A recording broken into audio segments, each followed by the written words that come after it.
Okay. Okay. My screen all went fluey.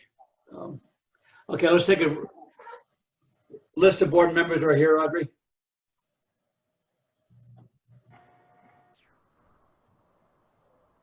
Audrey, you're microphone off now. Yep, I see it. Okay, so I will try to go through this list. As you see, it's not as easy to organize, so I'll go down the list here of the directors who are on the line. We have President Merritt, Director Trampy, Director Hazard, Director Vandenbrink, Director Ely, Director Aquafresca, Director Gray, Director Munger, Director Stagelmeyer, Director Chandler Henry, Director Catlin, Director Richard, and Director Alvey.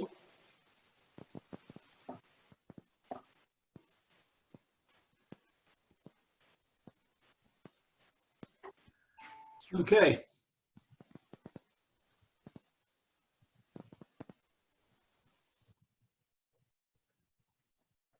Well, Audrey? Yes, I will Okay. stop muting myself, sorry. Okay, yes, so you just, okay, so we're all, who is missing? I didn't run down the list there as you're going through it.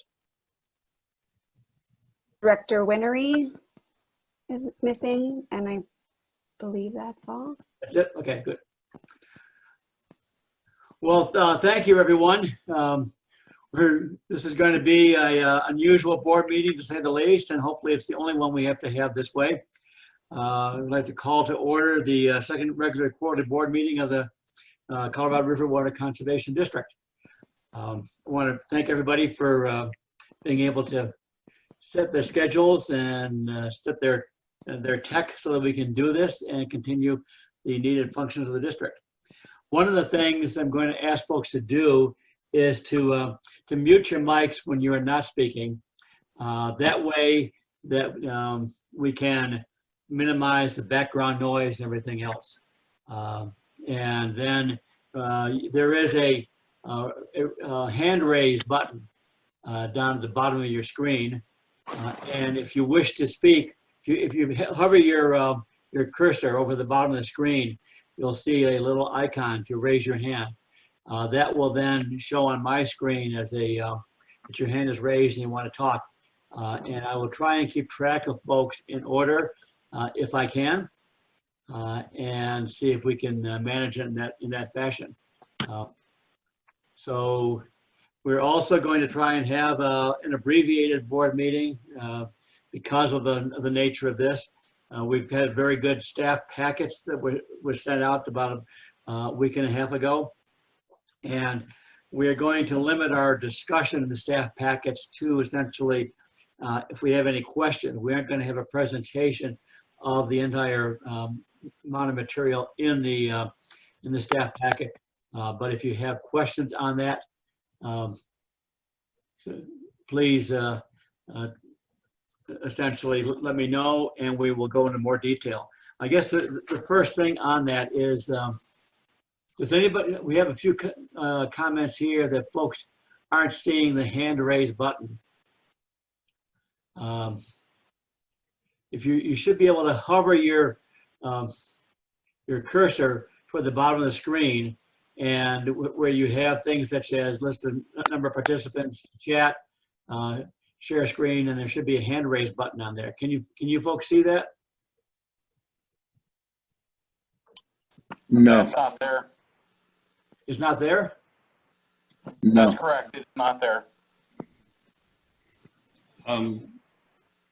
President Merritt, I think Audrey could weigh in on that. I think Yeah. the hand raise button is on the participants, and it's when you see the list of participants, it's on there. But there's also the reactions button that gives you the option to do, if you hit that reactions button, Yeah. it'll give you the option to clap your hand or give a thumbs up, Oh. but However, so the hand raise option, what you have to do is you have to click on the manage participants. A small box pops up.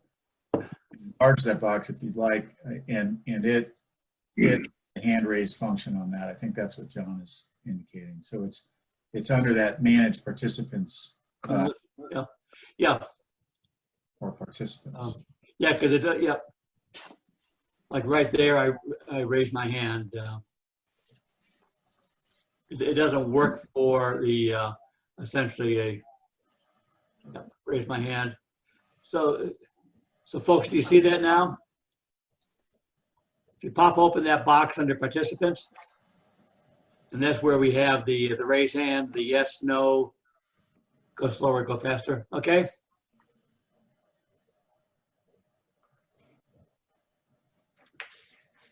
Okay, very good. At this point, I guess we'll move on to the, let's see, the manager reviewing the meeting agenda and objectives. Mr. Mueller? Well, thank you, Mr. President. First, I want to welcome everybody. I obviously apologize for the having to do this remotely. It's less than convenient. We're going to lose a lot of the valuable interaction that we're all used to, and appreciate everybody being willing to explore this new technology and try to make the best out of it. Just a couple of things I just want to review in the agenda. We have listed the agenda, and you'll note from your review of our packet, we have quite a bit of information in there.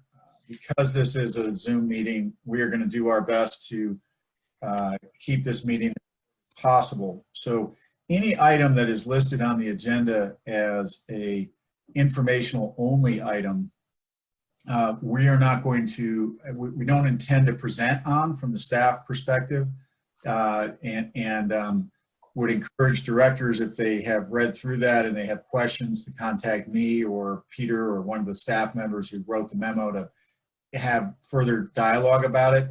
If there's a director who wants to talk about those items that are listed as informational only, I think President Merritt will give the opportunity to do that as we go through that agenda.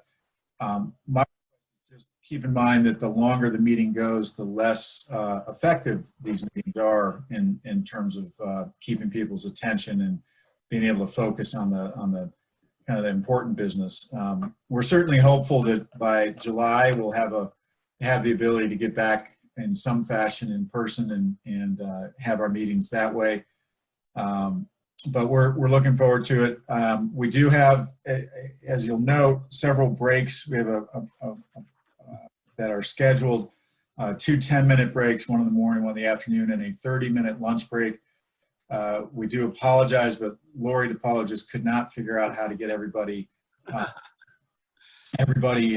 catered lunch at your house, so you're going to have to fend for yourself during that period of time. And again, we appreciate it because it's actually saving us quite a bit of money. So thank you.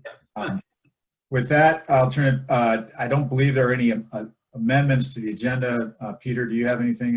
I don't have anything. I don't have anything. Just two additional points, Mr. President. First is, my guess is that Lori probably could have figured out how to get a catered lunch to everybody, but I don't know if she was directed to do so. So that's point number one.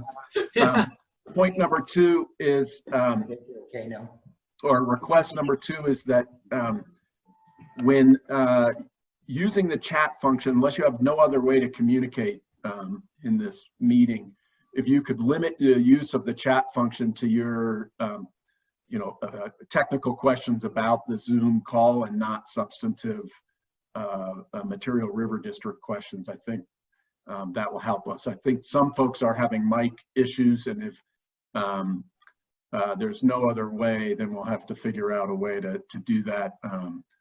But that would be my request.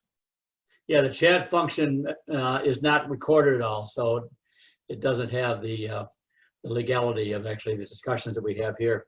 Mr. Gray, before we go into the consent agenda, you had your hand raised? You're also muted. Yeah. No, I was trying to figure out how to raise my hand. So I Oh, guess- okay. I guess you figured it out. Good. Okay, great. Well, now we go to the consent agenda. Do we have a motion for the consent agenda to approve it? So moved, Vandenbrink. A motion by Vandenbrink. Do we have a second? Second. Was that second by Whitmore? Oh, no, second by Henry. Okay. Okay. Second by Chandler Henry. Any further discussion? Hearing none. All in favor, say aye. Aye. Aye. Aye. Aye. All opposed, same sign. Okay, thank you. Now the next agenda is item is the general counsel's report on the matters proposed for executive session. Mr. Fleming. Thank you, Mr. President. I would recommend that the board convene into executive session in this meeting format pursuant to CRS section 24-6-402 paren 4B and E to discuss items listed under agenda 3A. Do we have such a motion? So moved. So moved by Ms. Whitmore, second. Second. Karn. Second by Karen Stegelmeier. Yes. All in favor, say aye. Aye. Aye. Aye. Aye. Okay. All opposed, same sign. Okay, Mr. Fleming. Thank you, Mr. President. The substance of the communications in executive session will constitute attorney-client communications for which no further recording needs to be made. So if Audrey, you could indicate affirmatively that the recording. Go ahead, Peter. You wanted the report before the break or after the break, Mr. President? Let's do the report after the break. We'll take a quick break, 10-minute break, please. And then we'll report out. But is the room open now? And our general counsel is going to report back from the executive session, please. Thank you, Mr. President. During the executive session portion of today's River District meeting, the board discussed and received advice from counsel on the items listed under agenda 3A.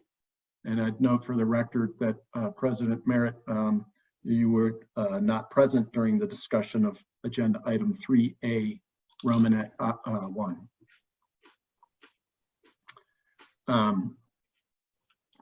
Coming out of executive session, we were going to request that the board take formal action on the wild and scenic alternative management plan that was discussed, and the recommended action would be that the River District authorize its general counsel and staff to endorse a final draft amended and restated wild and scenic alternative management plan, as well as the a subsequent final amended restated wild and scenic alternative management plan, provided that no additional substantive changes that are adverse to West Slope water users and West Slope resource protection goals are made to the plan.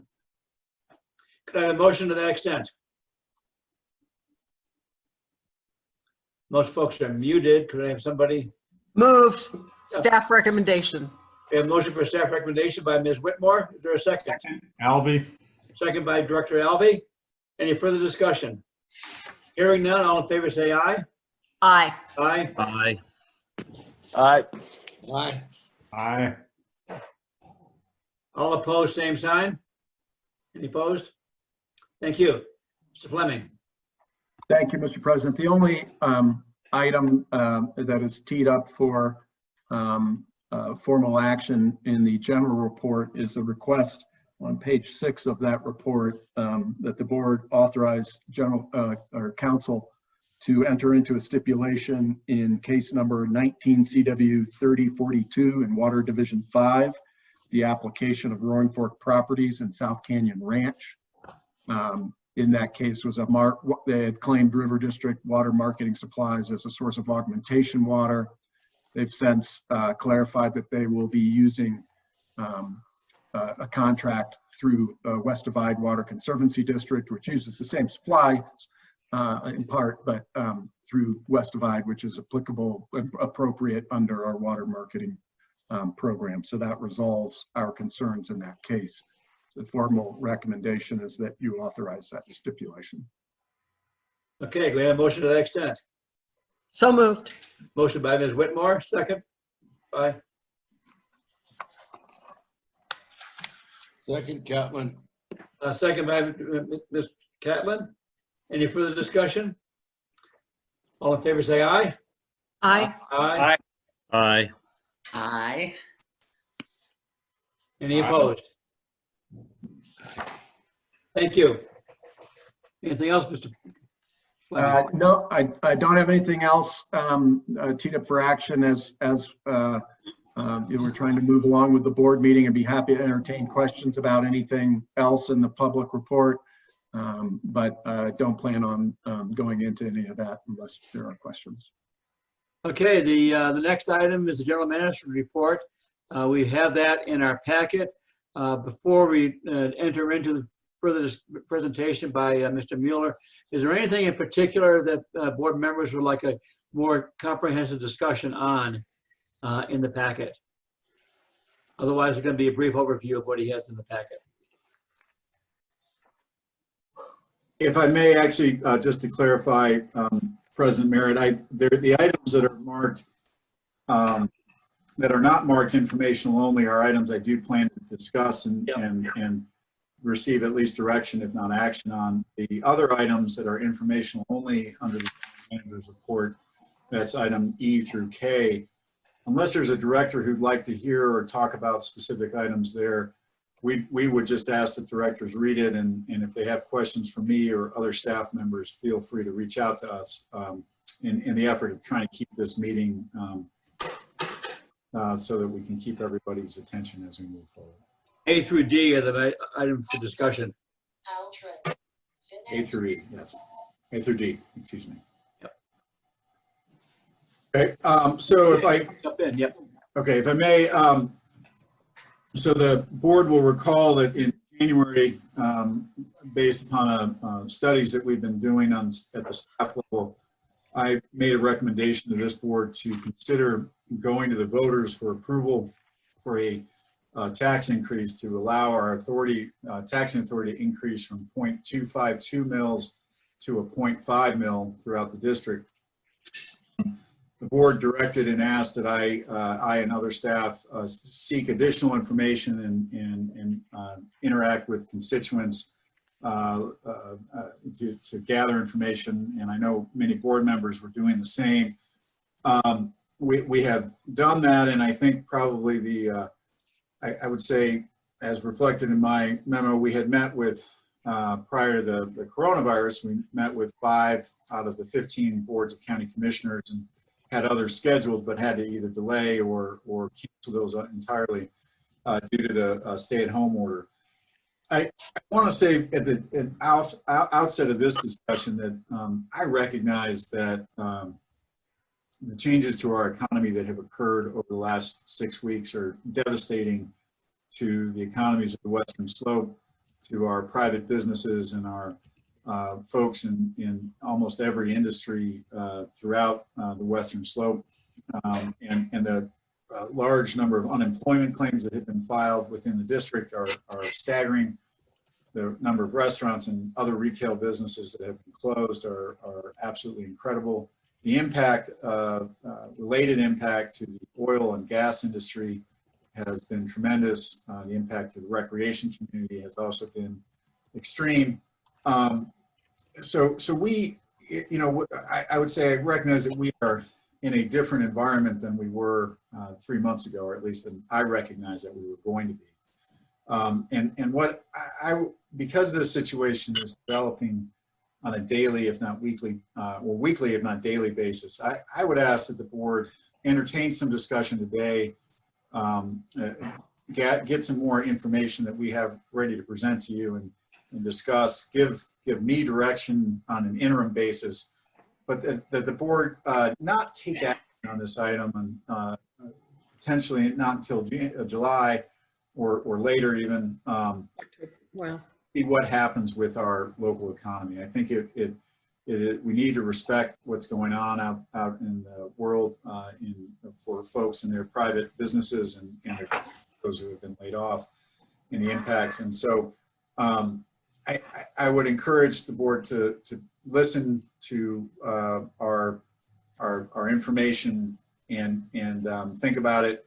The first bit I would say of information I wanted to provide, if it's all right with the board, would be Lori Weigel from Strategies has been our public opinion pollster for the district for, I believe, over a decade at this point. And she did conduct some polling. It was actually had rolled out as the ski areas were closing and as the stay-at-home order was issued. So there was a period of time there at the kind of recognition in Colorado of how this seriousness may be that this polling was occurring. And I recognize, and I think the board and the rest of the staff recognizes, that these numbers are perhaps not reflective necessarily of the severity of the economic crisis that we're now experiencing.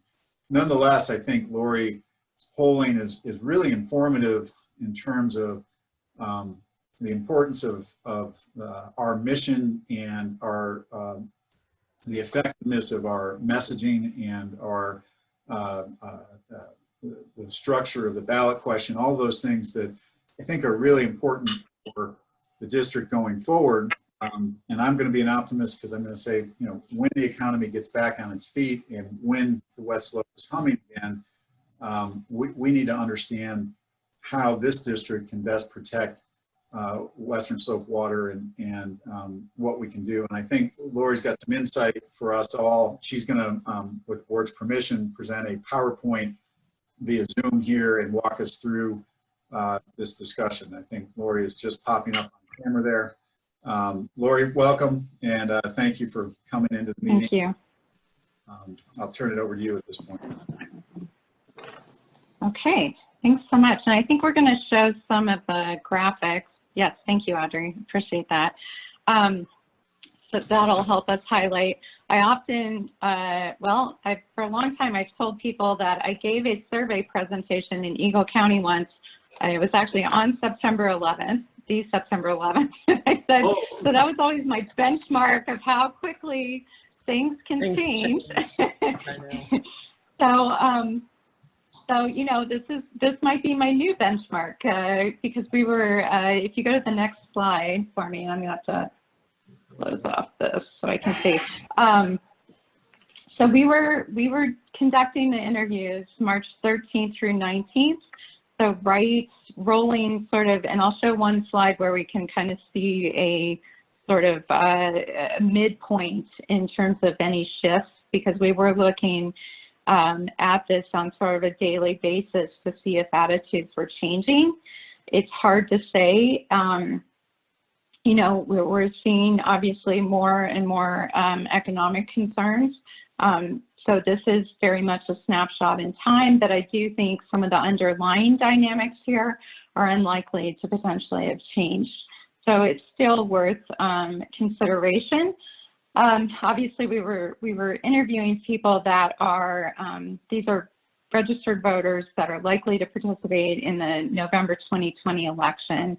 And I don't think any of those dynamics will have changed due to the fact that we have mail-in balloting, unlike a number of other states. Obviously, there is a margin of error. It's plus or minus 4% in this case. I think most of the dynamics are well beyond that, and we spoke to 600 residents, so we really have some robustness and the ability to look at things geographically. So one question, yes, thank you again. It's been a pleasure to work for the district over many years now, just over a decade. So on the next slide, you can see that one of the things that we looked at was tracking a question that has sort of been helpful in understanding where people are in terms of perceptions of water and the availability of supplies of water. We've tended to ask them a forward-looking question, and asked them what I've come since to find out. I just did some online focus groups with people in a neighboring state where we asked them how they would define long-term for a long-term challenge for their state. 10 years was the longest out that they said was long-term. So I think we nailed it when we formed this question a while ago and said we can say this part of Colorado does or does not have an adequate supply of water to meet our needs over the next 10 years. You can see, obviously, the last few times that we've asked this have been in a very somewhat different water situation. 2013 was sort of our low point in terms of respondents telling us that they thought we had adequate supplies, and that has moved up to where we're almost at an even split. Although those who feel strongly about this are twice as likely to say that we have inadequate water supplies moving over the future. And this is sort of, notably, this doesn't bear a strong relationship to how people end up voting, but it's something that we wanted to give as perspective in terms of a core perception of water among district residents. So if you go to the next slide, we did give them a very close approximation to what they might eventually see. And of course, the people that were responding via email invitation were able to read this on the phone. They were, being read this pretty long question. We do have basically the things that are in pink there are the ones that varied between half the respondents heard some sunset language, half did not. And that necessitated a little difference at the very end of the language as well. But all of the purposes, the amounts that we were reading, all of that was exactly the same. And this is really where you all have an advantage over other districts or other counties sometimes, is they may be looking at something and not have the advantage of the perspective of understanding what people really value. And since 2009, we've been able to track a number of things that they really feel are important for the district to do, which we basically incorporated into this language. And we know that this idea of fighting to keep water on the West Slope, that ensuring adequate water supplies for the farmers and ranchers there, and sustainable drinking water supplies for the communities, and then protecting fish, wildlife, and recreation as well, has been things that have really been resonant.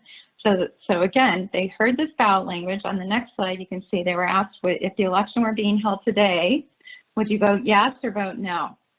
So the first set is the initial ballot response with a sunset. It's a little bit counterintuitive because we actually got a more robust response among those who did not hear the sunset. And of course, they weren't being asked to compare, so they didn't have that perspective that we do right now seeing this. They were just responding more to the language. There wasn't a big difference whether they read it themselves or whether they heard it in terms of that response overall, but a little bit better response in terms of the people that heard no sunset. But really overall, what we're seeing is about, just about 2/3 and 2 and 5 saying that they would definitely vote yes if the election were being held today. Very few outright rejecting it, only 1 in 5 saying at this time, saying that they would vote no. Another 15% holding back and really being unsure, although they split about evenly on whether they would lean to voting yes or lean to voting no. But we really assume that those undecided respondents are generally not going to break towards the yes category. They've sort of made a decision by holding back, and I think that's really even more true today than it would have been under normal circumstances. We did do a follow-up question and asked them the reasons on the next slide why they would vote yes, and of course why they would vote no. And really you can see that it very much corresponds to a lot of what we've seen in past research that I presented to you all. There's just a sense that water is important and that it's important to keep it in Western Colorado. And notably, we kind of parsed out those who were seen in a more positive frame of keeping water in Western Colorado, which is about 1 in 4 respondents who said they'd vote yes. And those who were sort of, we don't want those terrible people in the Front Range, and I'm one of them, to have this water. So it was more framed in a positive response than sort of an anti-Front Range response, although there was a little bit of that, obviously. And then really, people really gravitated towards the idea that they wanted to support farming and ranching and agriculture. I think if anything, that might be increasing. We certainly seen around the country that, you know, farms are going to be in, you know, pretty difficult circumstances. And in other states, the importance of farming and agriculture has really been highlighted recently in other polling that I'm doing. As well, just general sense that the rivers are important, that the environmental health is important. And those are really the main rationales. It's notable that this was sort of more holistic, and it was less personal. A lot of times when we're thinking about funding schools or funding parks or things like that, people generally will say, well, I use the parks or I use the trails, or, you know, my children go to these schools. And it was less sort of, I hate to say it, but less sort of self-centered than it was sort of looking at it from a broader perspective. And so I think that's a significant finding as well. On the flip side, of course, there were a much smaller group, but on the next slide, you can see the rationales for why people said they would vote no. And that was just mostly, these are pretty much things that we would see, especially the top three, under any circumstance and with any sort of proposal, whether it's for schools or water or what have you, just sort of a general anti-tax concern, and then not trusting the government. Obviously today, I think we would have potentially more people pointing to concern about the economy and concern about being able to afford a tax increase, although notably in our language, there was sort of a framing reference for how much the funding was that really helped to alleviate some of those concerns, and I think got us over that initial hump. So just a few dynamics underlying this overall data on the next slide. We saw that women were more supportive. That tends to be the case, but we actually saw that, and I use these terms loosely, somewhat older women were actually the most supportive. Usually it's women in sort of 18 to 45 or 18 to 55 category that are most supportive of tax measures. So it's significant that those somewhat older women are very much in the camp there. But really 3 and 5 men too, and that's I think that's a notable. That's really very high actually overall. I mean, all of these numbers are really solid. We rarely see numbers over 60% these days for tax increases, even prior to the difficulties with the economy and this virus. On the next slide, there is a partisan response, but the fact that we have a majority of Republicans indicating that if the election were being held today, they'd vote yes in support of this is very significant, and it's over 2/3 of unaffiliated voters and 3/4 of Democrats. So we'll often see a partisan dynamic, but it tends to be much more accentuated when it comes to funding other things. Water is one of the least partisan issues that we ever test. So I think that's why we're seeing this robust support across party lines. And then on the next slide, you can see that geographically even, because it is a less partisan issue, even some of the more tax resistant areas, and I could explain some of the, we cut it lots of different ways. We cut it north and south and east and west. We looked at counties along the I-70 corridor, except for Mesa County, to see if there were any distinctions here. We can't look at individual counties except Mesa County because we just don't have enough interviews. But even in Mesa County, we had solid majority support, and only 1 in 4 indicating that they would vote no. And then lastly, as I mentioned before, we did look at timing of the interviews.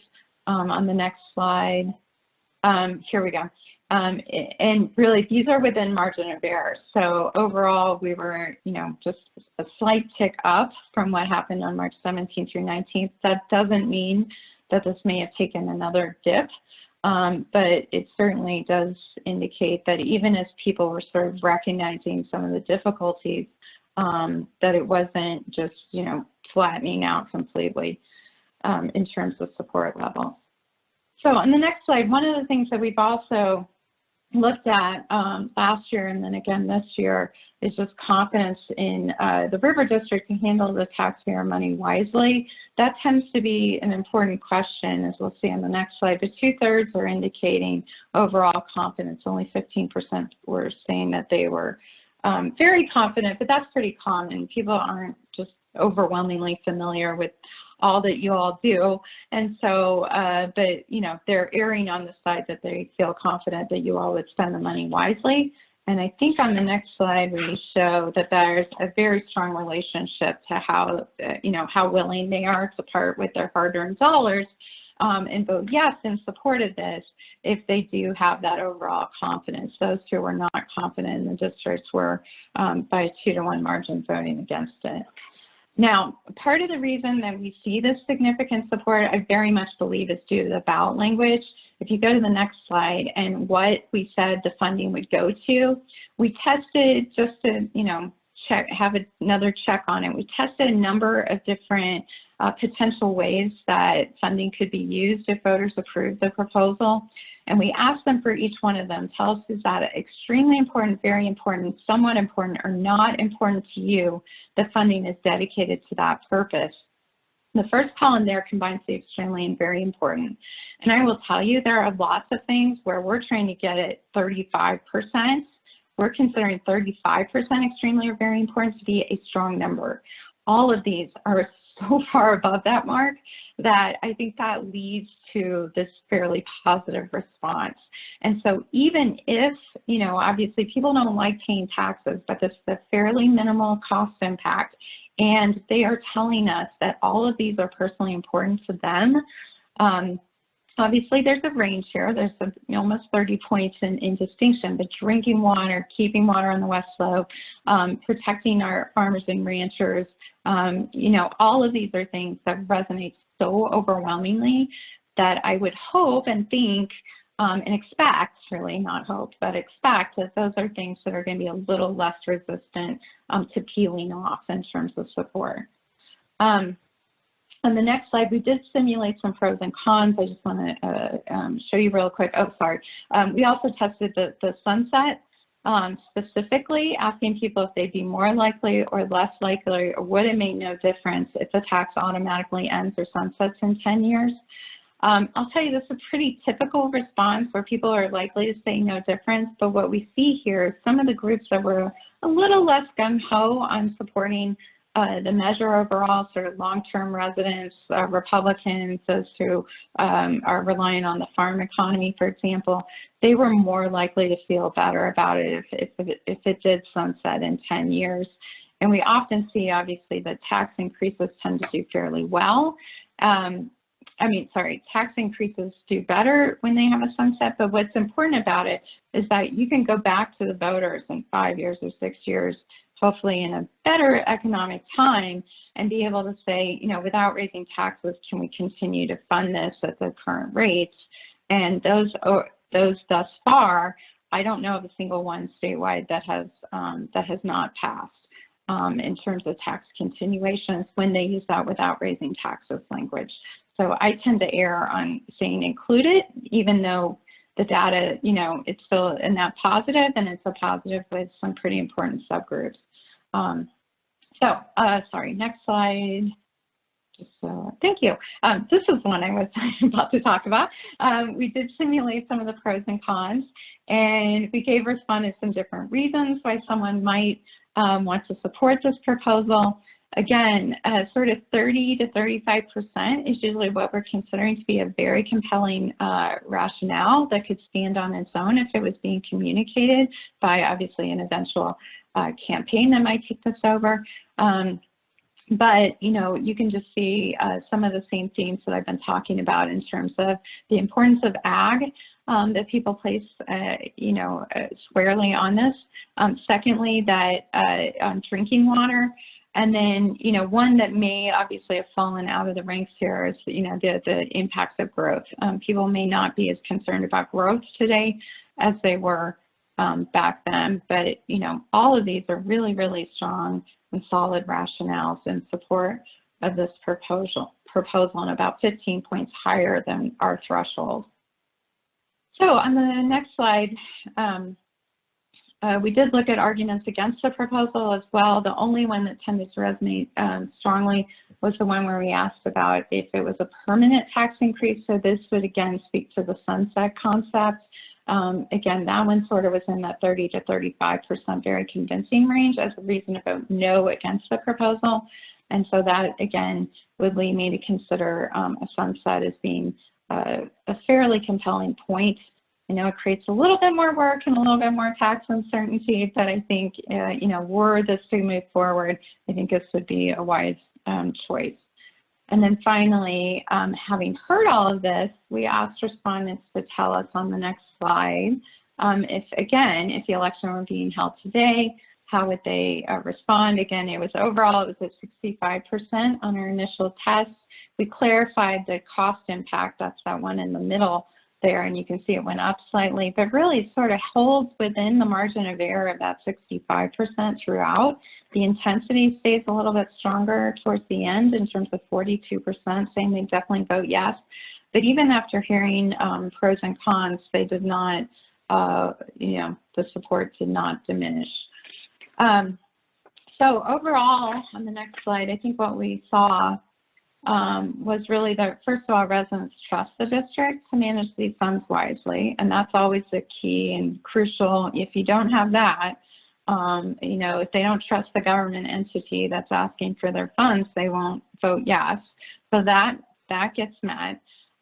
Overall, they're responding positively to the purposes that we tested, and I think this very much underscores what we've seen in the past. And that's why you start with a sort of solid backing, almost 2/3 support. And that's a good place to be in because it obviously means some slippage could occur and we wouldn't be, you know, we've got to stay about that critical 50% threshold in order to pass that proposal.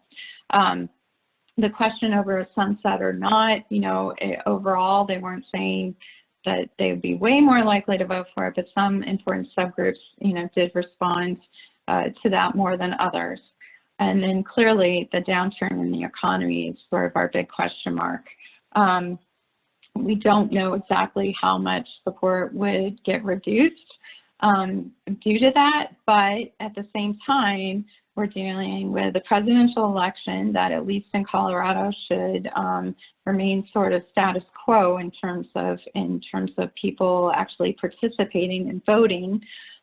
This is a measure that has a very modest cost impact. And if anything, the effects of this virus and the economic downturn may mean that there are fewer proposals on the ballot asking for funding. And that's always another variable we're considering in terms of how people might respond and what could affect their final responses on an actual ballot. So that was a lot. So I'm not sure if we have time for questions or how you guys want to handle that, but we could probably move out of the slides if you want, just so you can better handle that.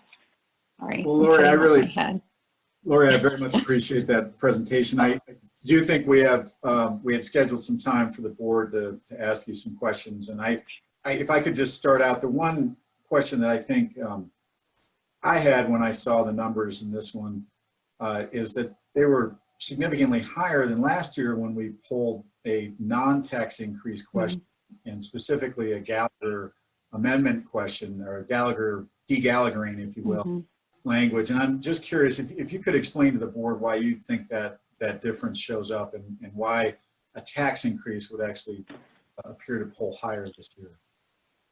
Yeah, so it pulls higher because we're looking at a presidential election turnout. And what that means is you have younger voters, you have people who tend to be less tax sensitive. Again, that could change because of their tax sensitivity could change, not probably who votes could change. But as we saw, to a certain extent, this one was less concerning. But we also had last year, when they looked at the Gallagher language, and I'm going to forget the exact phrasing of it, but there was basically language that mentioned that the board would have the ability or authority to be able to maneuver on taxes. It definitely wasn't the word maneuver, but I'm going to forget the legalese here. But we had a lot of the no responses telling us that they were concerned that this was sort of an end run around Tabor, and maybe this could, you know, open it up to just sort of tax increases for the, you know, multiple tax increases. So I think the combination of having a somewhat younger profile of the electorate, given that it's a presidential election, lots of people will be participating, and with mail voting, we don't tend to see as big a drop-off on ballot measures as we used to in the days when, you know, we're going and physically filling it out in person.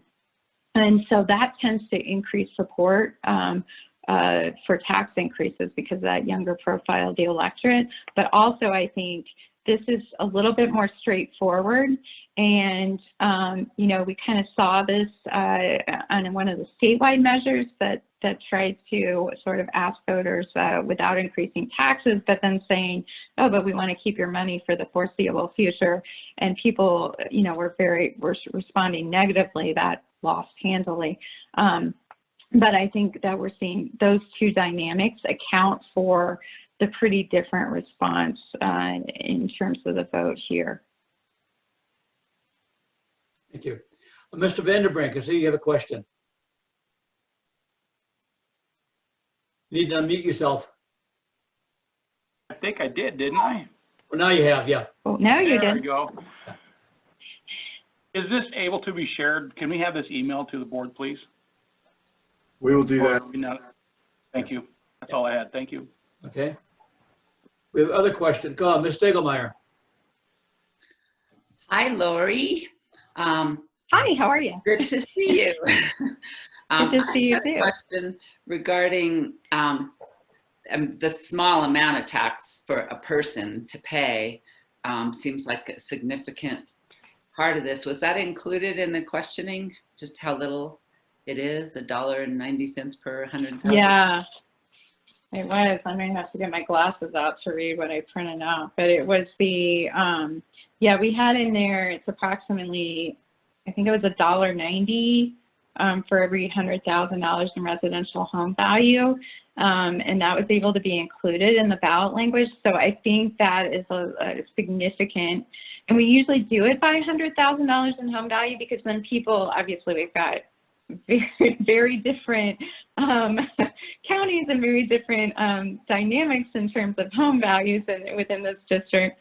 So so that way someone's able to go, okay, multiply that by 5. They can kind of do that in their brains really quick. And so I think that really did factor into how they were responding, and that it's a fairly minimal amount.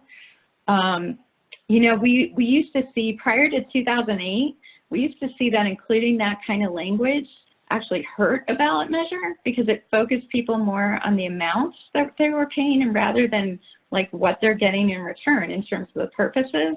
And then after the financial crisis in 2008, ever since then, we've seen that people, they really, and some of it is skepticism of government too, they really need to know how much does this cost me personally. And once they hear that, they often are more positive than not about a proposal. We have a question from Mr. Acrofresca. How will this proposed increase play out with commercial property taxpayers? Yeah, and someone else may need to respond to that because we were asking it from a voter perspective. Obviously, some of these people do own businesses and do own commercial property too, but that's, yeah. Yeah. So I don't know how many would be.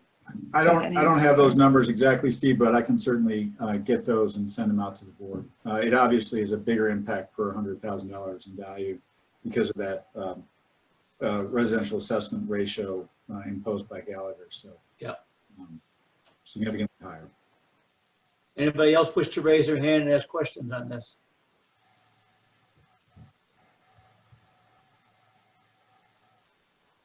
Okay, well, it's been a very good presentation. Mr. Mueller, toss Great, it well, back to you. Yeah, thank you, Laura. I really appreciate that presentation. I think, you know, my Thank you. takeaway from that is that it's kind of a ray of light, and as I think I said in the memo, in this kind of otherwise dark time, one that we have to take with a grain of salt, one that I think deserves some updating, and with the board's general consensus on this, we would intend to update this polling with a slightly smaller sample in early July, and bring that information to the board at the July meeting to see what the real impact from the taxpayer's perspective is on the economic downturn. And you know, I think we could all make guesses as to what that may be, but I think it's probably important to get some real data on that, and also to understand frankly the sensitivity we need to have towards what's going on with everybody in their private economic lives at this point. I did want to continue, you know, one of the things that I would say, I just want to focus a little bit, the boards of county commissions that myself and or Zane were able to visit with before the coronavirus outbreak was readily apparent in Western Colorado. We visited with Mesa, Montrose, Garfield, Uray, and Eagle counties, so 1/3 of the district. And I would say that Mesa County had some concerns about the general orientation of the district and its value or importance of protecting, the value it places on protecting Grand Valley agriculture. And I think it's very clear to the members of this board that I know, and from my experience both on the board and now as general manager, that we do in fact value incredibly the protection of agriculture. And in fact, I believe that we've been a leading voice on that in Western Colorado and the state. But I will tell you, I learned some that our efforts at doing so probably need to be communicated better in Mesa County to some of the commissioners and others down there. And so we will do that over time. I think there was not as I think Director Acofresca, who was with me, pointed out at the time, there was not a negative response. They didn't say, no, we're going to oppose this. They just said, hey, we have some questions and need some answers. The other 4 county commissions, Garfield, Montrose included, expressed, and again, please keep in mind this is before the current economic downturn, expressed at that time a belief in that our mission was incredibly important and that they supported, or at least indicated that they understood why we would be going, and didn't have any strong opposition to the recommendation that I've made to this board. That obviously, you know, probably deserves to be revisited as we move forward to see where those boards are. I think that one of the things we've heard from this board, staff has heard from this board, and I think the board and staff have heard from the public, is they want to know what we're going to do with this money in fairly specific detail. And as you know, we can't commit money to individual projects at this time, because many of those projects are subject to permitting, litigation, water court vagaries. There are all sorts of questions, other funding partners' ability to continue to fund or to come up with the funding. So we're in a bit of a catch-22, because I think everybody on the board would like to say, well, you know, we're not Proposition A, here are the projects we want to fund, and here's how we're going to do it.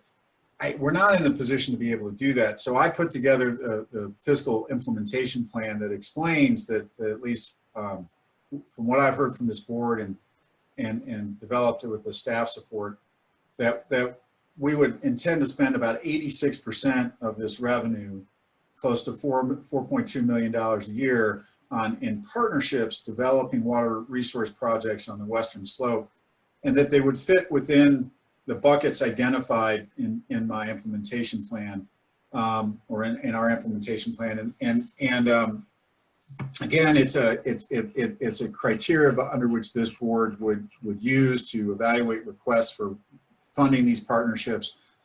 And we've provided some of the examples in that memo in the 3 basins that may be appropriate for funding.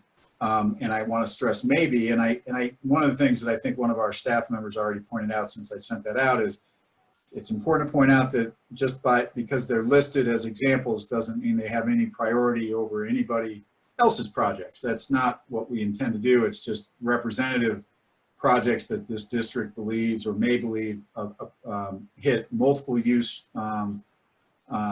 purposes that really satisfy a large number of concerns among our constituents and provide potentially great value to our constituents in terms of their ability to continue to irrigate or provide drinking water or provide recreational or environmental benefits or usually all of the above. And so I put that together, and I welcome. I hope that you had time to read it. I won't go through word by word at all, but I hope that the board had time to look at that. I really did try to reflect back to the board what I'd heard from you, as well as kind of understanding from our constituents what they would like to see. So if there are comments that the board desires to make publicly at this point, I welcome them. I also welcome phone calls, emails, and video chats one-on-one if that's an easier thing for board members to do. So I just want to get your feedback on that if anybody wants to provide that at this time. Any comments or questions? Let's see, Mr. Catlin, I see you have your hand up. But your mic is, there you go. Well. All right, here I come. Okay. I think one of the things we may want to talk to the public about is how serious the downriver issues are and how serious the Trans Mountain issues are from some of the conversations we've had this morning. I think that's one of the things that people are aware of. They have a feeling for it. Maybe it's instinctive, or maybe it's the number of news articles that we've had over here on the Western Slope. But I think that's one of the places where average people are starting to be concerned. Look at our State of the River meetings that you guys have been hosting. They're very well attended nowadays. I think that's one of the things that maybe this polling is starting to bear out, is that you've raised awareness. You've raised, people, just average folks are aware something's at hand. And there are players afoot that would really like to take what we have. I think that's one of the places where we talk about spending these dollars and for the benefit of everyone, not simply ag. We're all ready for that, and for the river flows and all of the other things that typical hobbyists might be able to identify with. But I think Mr. and Mrs. Homeowner in any city, any town, any county here on the Western Slope knows how important the water is to them. And I think one of those buckets that you've been talking about, Andy, is one good place for us to be able to talk about, because like we've talked about in the past, Denver Water and some of those folks are very well funded. They've got a bank of lawyers that's probably larger than our complete staff.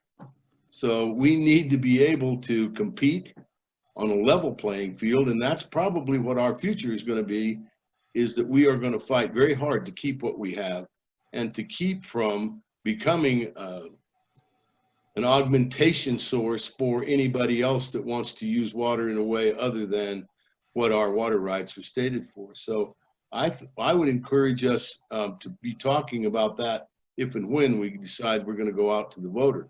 I think the average voter is getting to be a lot more sophisticated than what they were 10 years ago.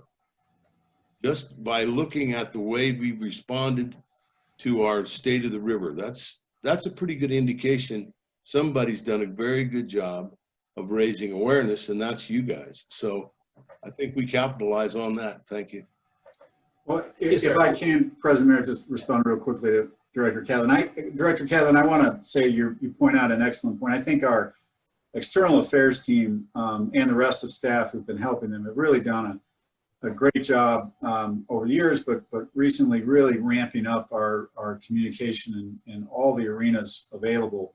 Our what we would call our boots on the ground efforts have somewhat been hampered over the last 6 weeks, but part of that we really had a fully inclusive operation, educational operation and outreach operation going on.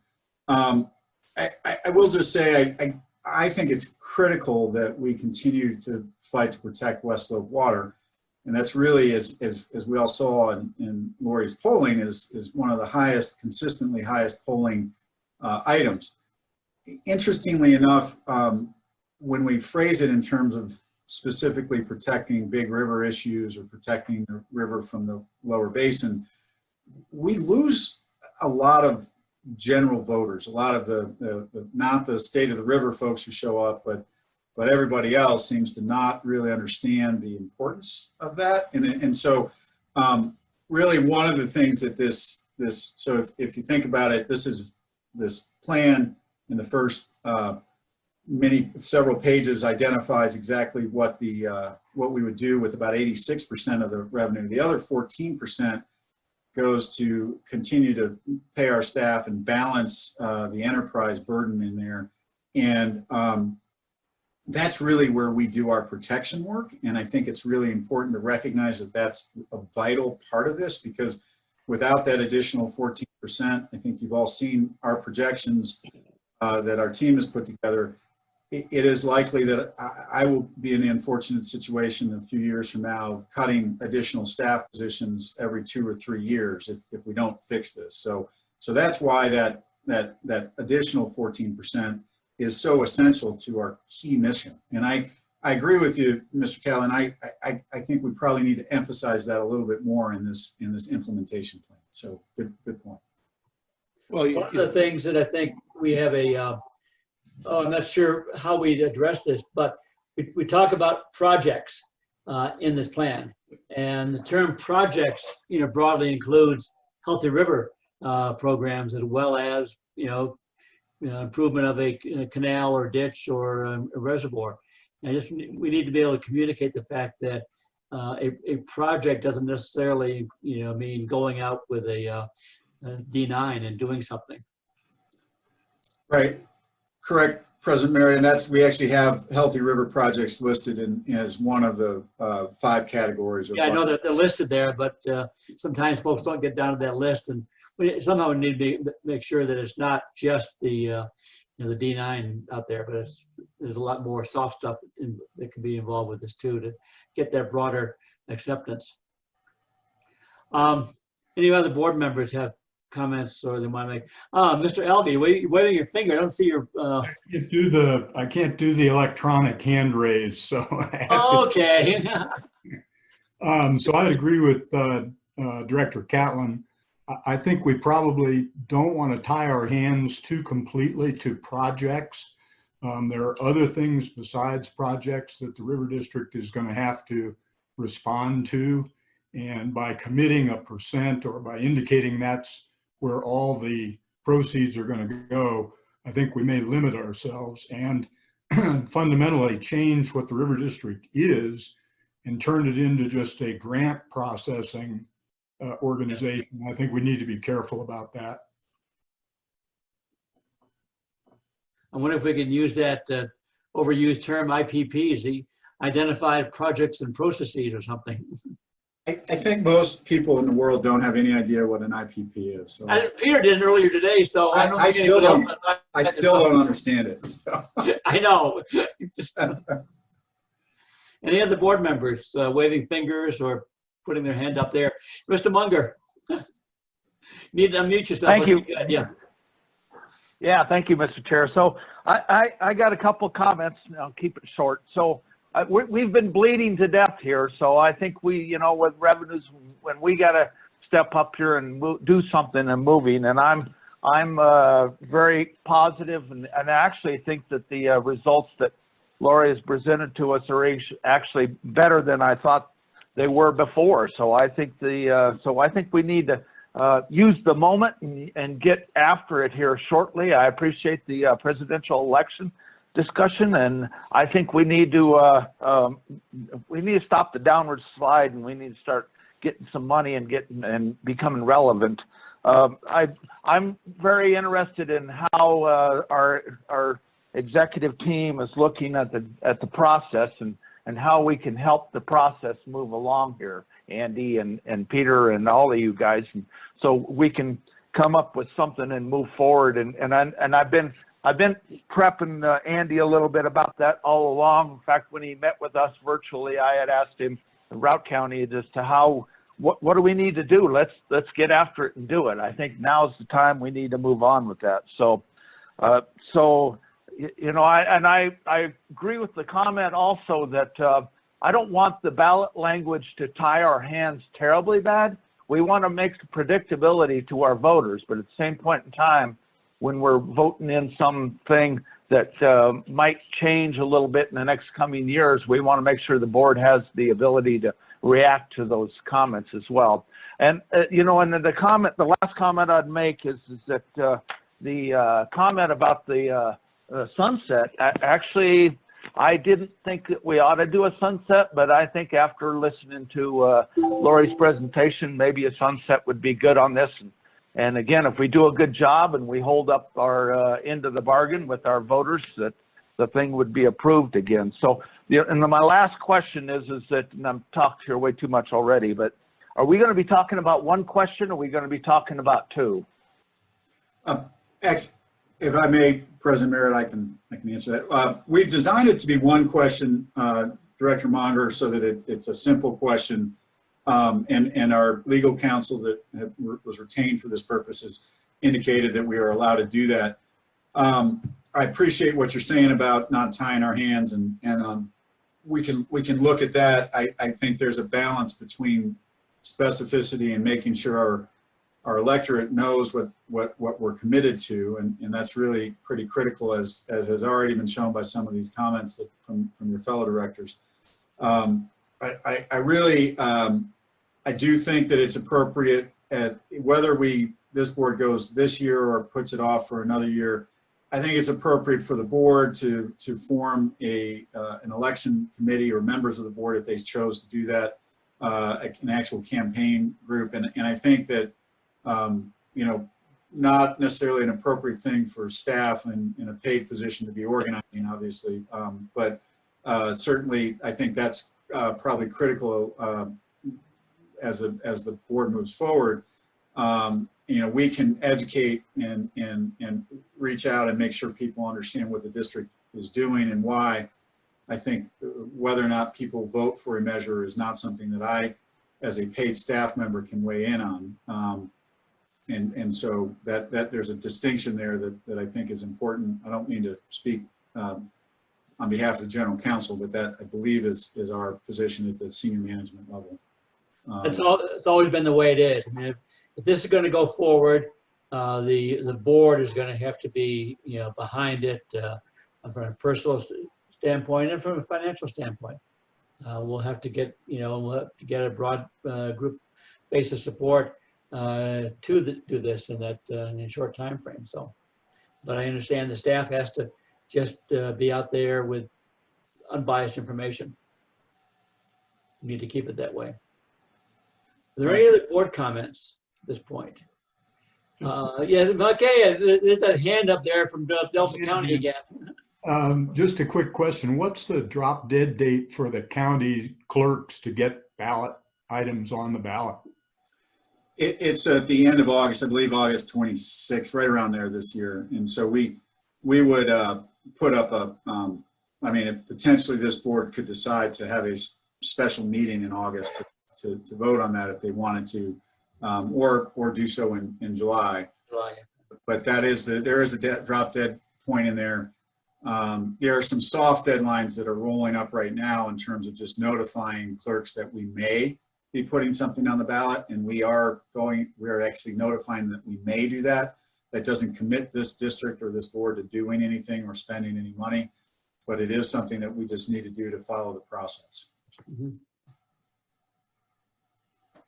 Okay, if we have no more board comments, I'm going to take a gamble here and open this up. If there's anybody in the public that wishes to make a comment on this, you can, if you can figure out how to raise your hand using Zoom, I can recognize you and unmute you. You would raise your hand using the manage participants, and that a little bar comes up which allows you to raise your hand. I can unmute you. So if there's anybody who wishes to attempt this from a public standpoint, now is the opportunity. We do have a chat one here. Let's see. Oh, but we do have a question. What is the cost of the district to place this on the ballot in 15 counties, Mr. Mueller? That's an excellent question. It depends on how many other items are on the ballot in each county. It's a county by county fee that gets split between ballot questions from special districts. And so the most, I think we calculated it would cost the district to place it on the ballot is somewhere in the $300,000 range. We would not anticipate that that's the case, because in every county, the fees are different depending upon the size of the county. And then they, as soon as there's another ballot question, it gets divided by the number of ballot questions equally. So it quickly becomes less than that, but that is I believe the maximum exposure is close to $300,000. Okay. The way we have budgeted for this year, if we need to. Thank you. I don't see anybody else raising their hand to make a comment on this. If I'm wrong, I'm sorry, but this is running a meeting like this is quite a new process, but I thank everybody for engaging in it. Hearing no, turn it back to you, Mr. Mueller. Right. So we have 3 other items that are actual action items on the general manager's report. And I know that staff or the board appreciates it when we can have staff present on these, but given the complexities of Zoom and the coming and going of people on cameras, it just makes it easier if I present. If you have questions that I can't answer, we will get the staff member behind them or members to help explain them. But otherwise, I'm going to try to take them on one at a time on my own. The first is deals with our retirement health savings plan modification. So today we have something called an RHS, or retirement health savings account. Each employee has it, and it's a unique retirement benefit that allows pre-tax dollars to go into an account, and then after leaving the district, the employee is able to spend it on qualified medical expenses without paying taxes on them. So it's even better than your average 401k. It's quite some time ago, the board, at the request, said, look, if you're leaving the district and you're retiring, you have the ability to put, you are mandated to take any unused vacation days, the cash equivalent of those unused vacation days, and contribute them into your retirement health savings account. And that's, the IRS says it has to be mandatory, it can't be optional. So it's either you do that, and the district mandates it, or you don't do that, and you still get compensation for those vacation days. You just get paid the vacation days that you've accrued as you were departing, or as you are departing the district. One thing just to note, I want to emphasize to the board, since coming in, I will tell you that I've talked with staff and really encouraged staff to actually use their vacation rather than banking it, because the vacation that they accrue is, yes, it's to their benefit, but it's also to our benefit as an organization, that they take vacation while employed with us so that they stay focused and recharged when they're working for the district. So I am encouraging people not to bank large amounts of vacation as well. But nonetheless, there is this vacation bank. What we found is it's a bit of an inequitable result when someone who is younger leaves, whether voluntarily or not. We are forced by this provision to put their vacation days value into their retirement health savings account instead of paying them cash, which they might need to, say, pay rent, mortgage, or so it isn't really a great opportunity for some of our staff when they depart. And so I would ask that the board consider, we're requesting that you approve the proposed modification to the retirement health savings plan to eliminate the employee contribution provision for accrued vacation at separation of employment to be paid into the RHS plan. That's our Okay, we have a recommendation from staff. Do we have a motion?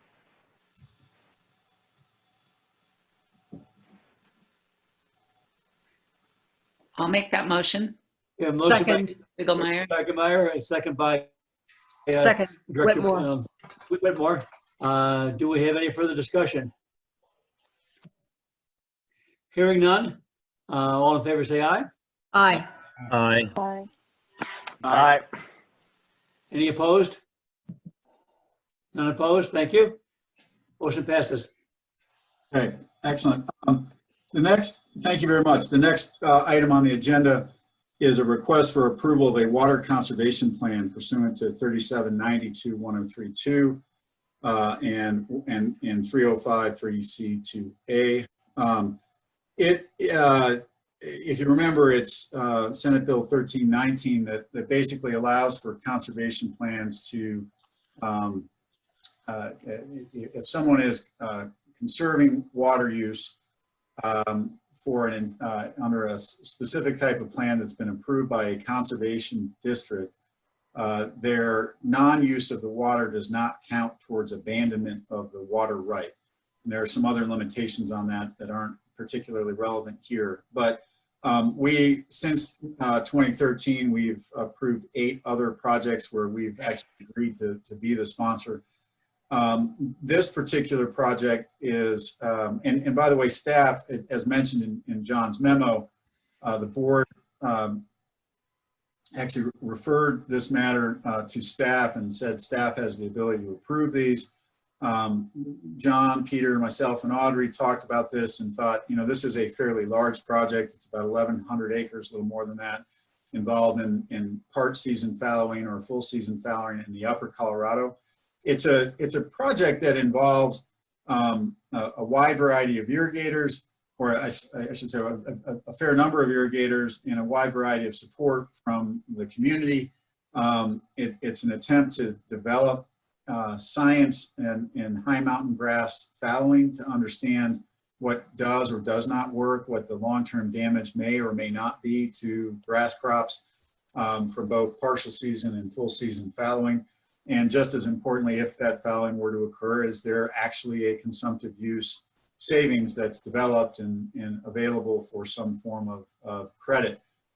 It does obviously arise in the context of discussions about demand management. There's been a lot of discussion in the West Slope, in the irrigation community in particular, between kind of our lower valley row crop farmers and the higher valley grass farmers, and there's been a perception that, hey, if this rolls out, it needs to be equitable. There's been a lot of discussion about equity.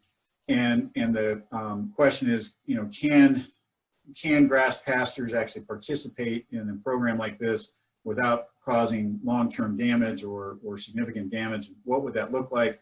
If there's a program like that, what would the compensation model need to reflect in terms of that potential multi-year damage? And so this is a project with staff from both CSU and Utah State University involved. It's really an interesting one. I know we have at least one of the applicants, and by the way, this project came through the Colorado River Basin Roundtable where it was approved and recommended for funding. It went up to the CRWCD where they received $500,000 in grant funding. So it's a roundtable based request. I know that we have Paul Bruchet, who's been very involved in organizing this, attending the meeting right now. I think there are also some of the sponsoring partners from Trout Unlimited and I believe American Rivers also on the call. The project did receive support at both the roundtable and the CRWCD. The board, I think it would be helpful for us, for the board to weigh in on whether or not you'd like us to, as a staff, actually sponsor this. And if you have other questions or concerns, we certainly, John is available and can answer. He knows, he's been involved in this quite a bit more than I have, but wanted to just tee that up. Our request really is just to approve the subject water conservation program for the calendar year 2020. And that's our current request. So turn it over to the board for discussion. Okay, Ms. Whitmore, you have your hand up. Is there a buy and dry component to this one, as there have been with some other conservation programs? I just, you know, as I said the last meeting, I just think it needs to be transparent. And if there's buy and dry, I just want to know. Excellent question. There's no, this is all temporary fallowing, temporary voluntary and compensated fallowing. So it is not a buy and dry program at all.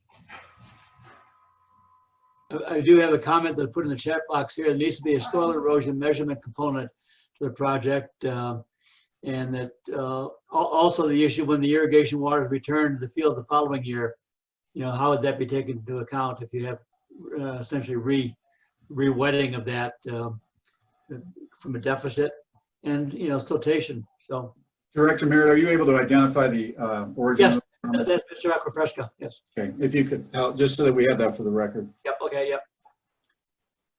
And let's see, Mr. Richard, were you trying to raise your hand there, or just? Yeah, I'd like to speak. I do think this is an important component of looking at things. The technical aspect of this, with the fact that CSU's tied into this, is very important. Having experienced 2002, the drought year then, the experiences we had with soil health, plant health, what occurred on the meadows that were considered probably over irrigated, what happened to those afterwards, what came back, what happened to the areas where there was good sod and good soil versus the areas where the roots weren't as deep, and we had a breakdown of the soil as well as the plant at that point in time. That was just all general observation. I think this is an opportunity to look at the technical side of that as well as the informational side of it to see what does happen. I would like to see this past more than 1 year. I think, Dave, you bring up a very important point there in terms of what happens on that second year. I think that's a critical component on this too. I think it's going to have to be at least a 2 to 3 year study just to see what does happen with those plants, the soil health and stuff like that. But I think it's an opportunity to look at what's going to happen with these high meadows on as time goes on, what will happen with dry situations. Thank you, sir. Thank you. Mr. Courier, you have your hand up. No, I just wanted to respond on the timing of this and the request that we've only asked that this be approved for the 2020 irrigation season. The reason it's only asked for the 2020 irrigation season is because the fallowing, full season or partial season fallowing that would be potentially subject to reductions in consumptive use if you did a change case is only occurring in 2020. The program is really looking at 2021 and 2022 to evaluate the agronomic impacts of coming back after a fallowing that occurs in 2020. In conversations with Paul Bruchet and others, we had specifically said, okay, well, we'll limit it to 2020 for the approval of the conservation plan, because if we really don't know that there will be any fallowing in 2021 or 2022 or what it might look like. So if there's a fallowing component that goes on into the future, we would bring this back to the board because it might look different than what the program looks like as specified right now. So yeah, definitely the program's more than 20 more than just year, but the fallowing's just this year. Okay, thank you. Any other board? But let's see, Mr. Catlin. I had a question in regards to after 846 acres for full season fallow, how much water will be left in the river?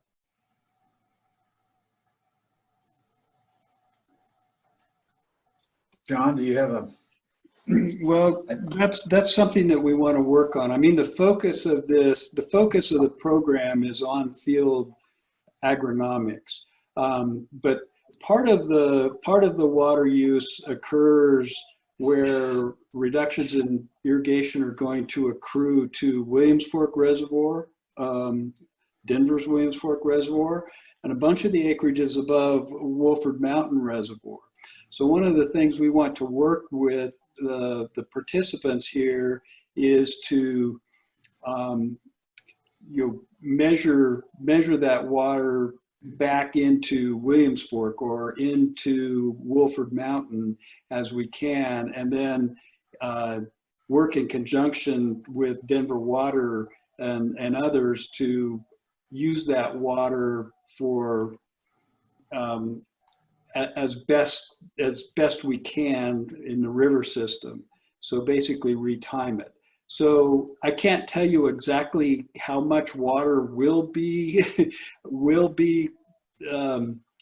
put back in the stream system, Director Catlin, but that's one of the things that I think we as a district want to kind of tag on to this investigation as best we can. And I would just stress that the water going into Williams Fork is not going to be used to benefit Denver Water in terms of providing additional water to the Front Range. That's not the intention, and Denver Water is committed to allowing that water to pass through. They're just trying to figure out how much capacity they have to retime it to get the water down at critical times of need that have been identified by Grand County and the local community there to see if they can use that for the local benefit. And it's not about delivering water or shepherding this water to Utah or to Lake Powell.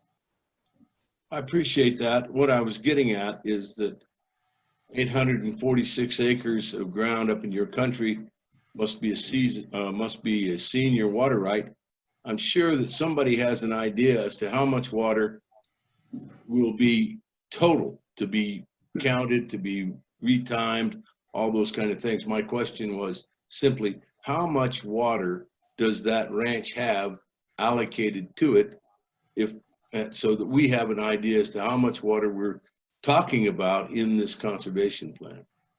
Well, Director Catlin, the approximate amount of consumptive use component is right at 2,000 acre feet. Okay, that's what I needed to know. Thanks. I wanted to, apparently I brushed over Mr.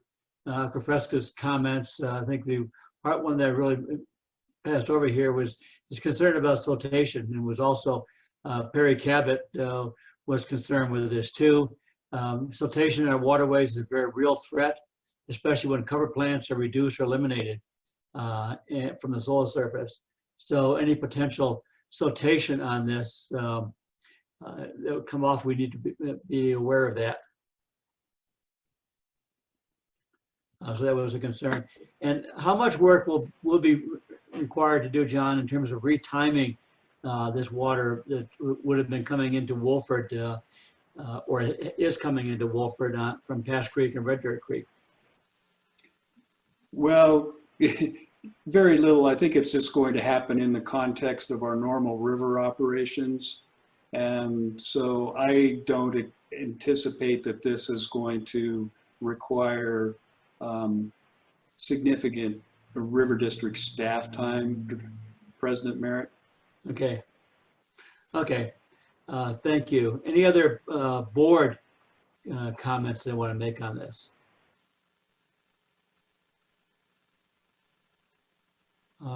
Before we go to my motion, Paul Boucher, are you there?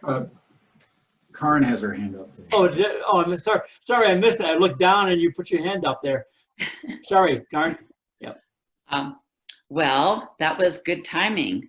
I was just going to say that I think this is a really unique opportunity for experimentation and innovation, and a lot of important information will be gathered.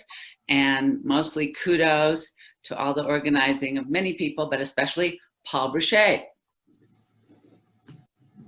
And I think we need, trying to see where Paul is. Paul is unmuted. Yep, there he is. We can even see it now. Yeah, Paul, you want to comment?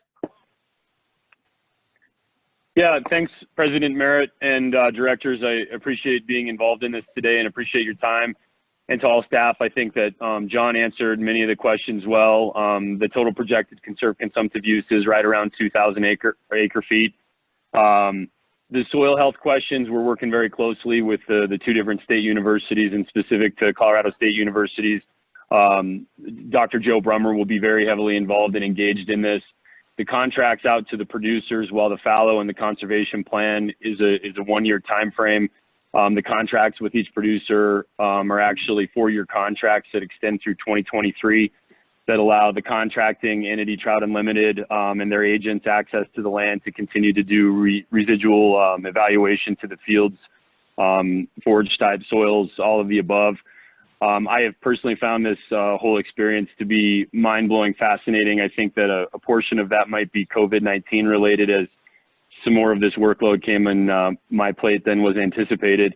But just working with the producers on this kind of scale, with this kind of acreage, which was what Dr. Cabot's ultimate goal was, to produce a study of this at this kind of size, but to actually go in the field planning with upstream ditch users, downstream ditch users, ditch system operations, just all of the different social components that have arisen during this process. And I think that really for this basin, which is what it ultimately is at the request of the roundtable, to understand this in different components about how we can move forward in understanding the feasibility of conserved consumptive use.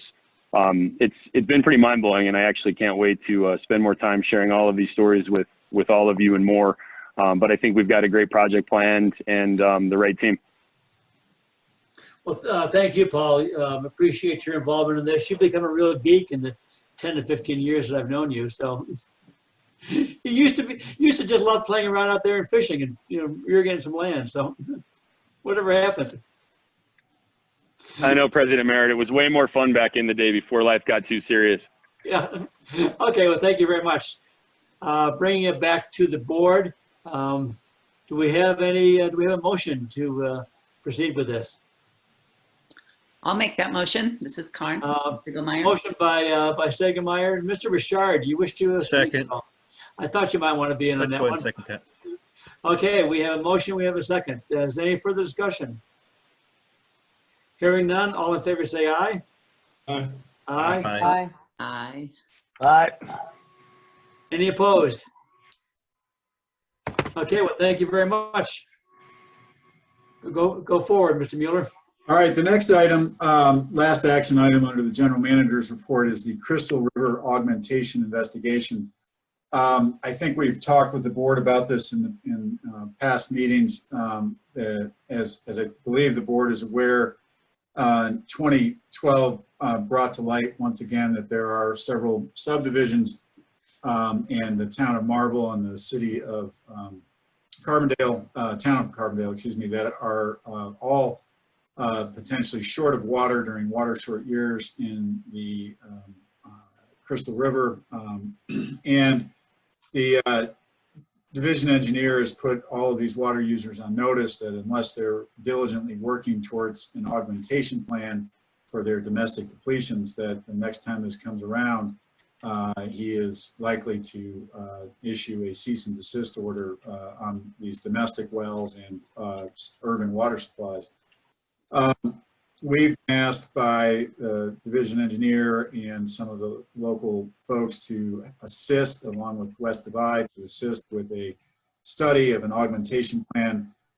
This went through a request went through the Colorado River Basin Roundtable up to the CRWCD. where the CWCD agreed out of 2 different funds to supply $75,000. This board, I think, has previously authorized our participation to, and John, you may have to help me out to the extent that our participation, I want to say it's under $10,000 or $12,000, excuse me. Yeah, $10,000, which was included in our 2020 budget. And West Divide is putting in $15,000 primarily in in-kind services. And so we are looking at this point, requests for the board to approve some contracts. The first would be authorization to enter into a $100,000 contract with Colorado River Engineering to conduct the Crystal River augmentation investigation subject to the cost share provisions outlined below in John's memo. And then the second would be to enter into a cost share agreement, or possibly 2, with the CWCD for these 2 different pots of money that have been awarded. And then the final is authorization to enter into a cost share agreement with West Divide Water Conservancy District for their portion of the cost share as outlined in John's memo. So I recognize, by the way, that the Crystal River and some of its constituents in the River District haven't always seen eye to eye with our projects in the Crystal River.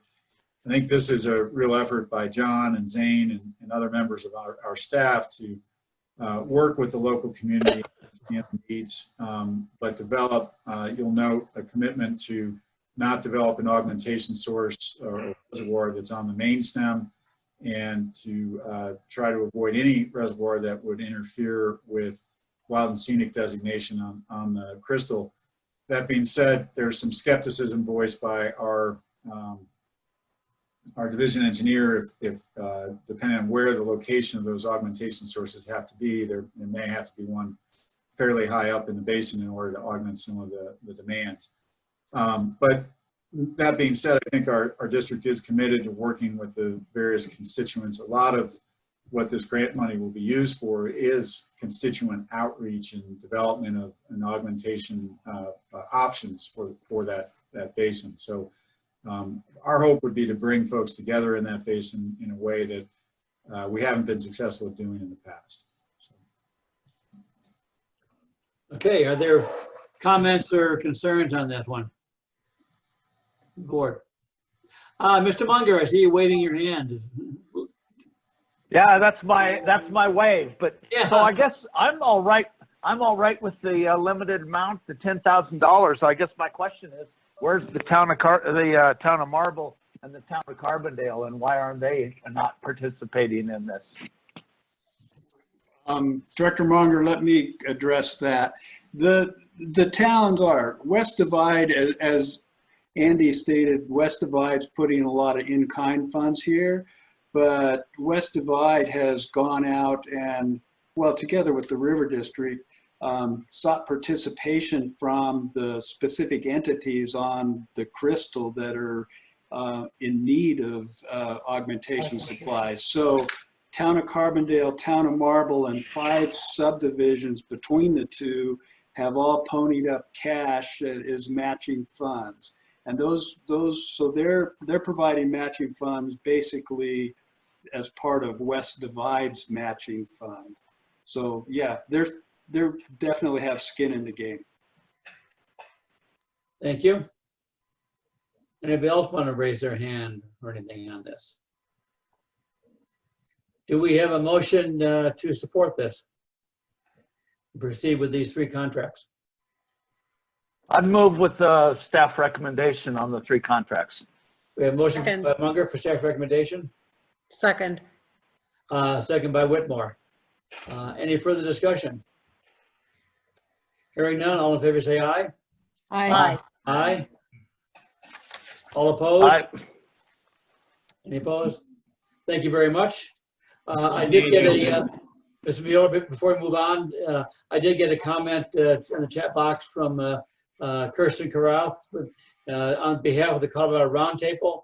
Thank you for your support of the project, the Upper Colorado project. So I missed that before we moved on. So Oh, thank you, Director or President Merritt. So the other items, E through K on my general manager's report, again, are listed as informational only. I want to stress those are important items, and so if the board has questions, I welcome them at this point, or feel free to reach out to me, or as I said, other staff members who wrote those memos. We've got a lot going on, even though we're working remotely at this point. Staff is very involved, and I really want to commend staff for adapting well to this new virtual work environment that we're in, and the staff has been great. They really have come together and continue to produce good work. So if there are no questions on any of those items, I want to suggest that the board could take lunch 12 minutes early and then reconvene at the time set by President Merritt. Okay. Any other comments that anyone from the board wishes to make right now? Anything you're commenting on will delay your lunch, but don't worry about that. Okay, let us adjourn until 1:10. Give us half an hour for lunch. Thank you. 1:10. Thank you. Okay, well, it's 1:16, and we are, Bill Trampy is back in, but Mr. Ely is not. And it's 1:16. We're going to bring the board meeting back into session. We are under, let's see, directors' concerns and updates. And folks want to go around, and we don't have a table to go around, but if folks would like to raise their hand and see if there's any directors' concerns or updates that we have. I might call on folks, just go around from my screen that I can see folks. Mr. Gray, you're top of my screen here. Any concerns or updates? No, I don't think I have any. It's pretty hard to have any when you're just sitting at home, huh? Yeah. We're not quite doing that, but I guess don't have any update other than our snowpack looks pretty good. We've had a few warm days, but in our part of the world, the snow's still pretty far down the mountain, so we're looking at a pretty good water year for us, I think. I understand some of the states a little less. I'd be interested in what some of the directors in the southern part of the state, how their anecdotal opinion is, at least. Okay. Isn't Moffat County kind of the definition of social distancing anyways? It is. Okay. Oh, I heard that Eagle County is ending today their social distancing or opening up. Is that right? I don't think Kathy's back on yet. Yeah, well. She had one more meeting she had to attend to during this time. Mr. Vanderbrink, do you have any concerns or comments that you wish to make at this point? Need to unmute.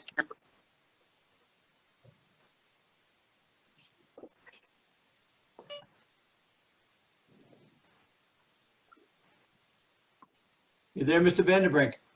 I'm trying. Okay, Are we you're, there? yep, you're good now. Yep.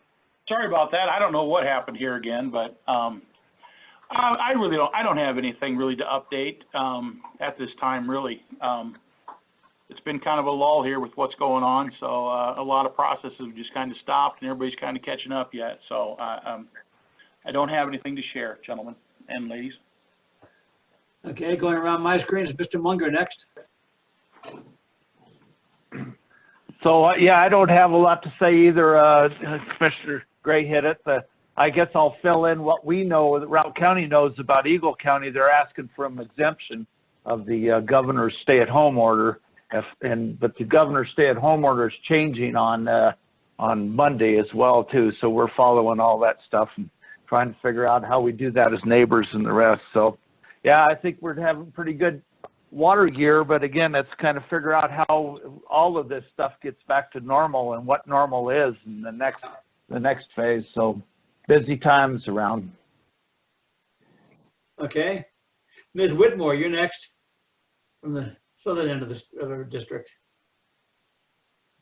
Yep. You know, I haven't heard as much about our snowpack other than it was lower than in other parts of the state a few weeks ago. So I assume it still is. But at the moment, that's not what everybody's talking about. Clearly, like everyone else, it's the, you know, it's the virus and stay at home and, you know, all of that goofiness and what businesses can stay in business and what businesses are going to be lost permanently.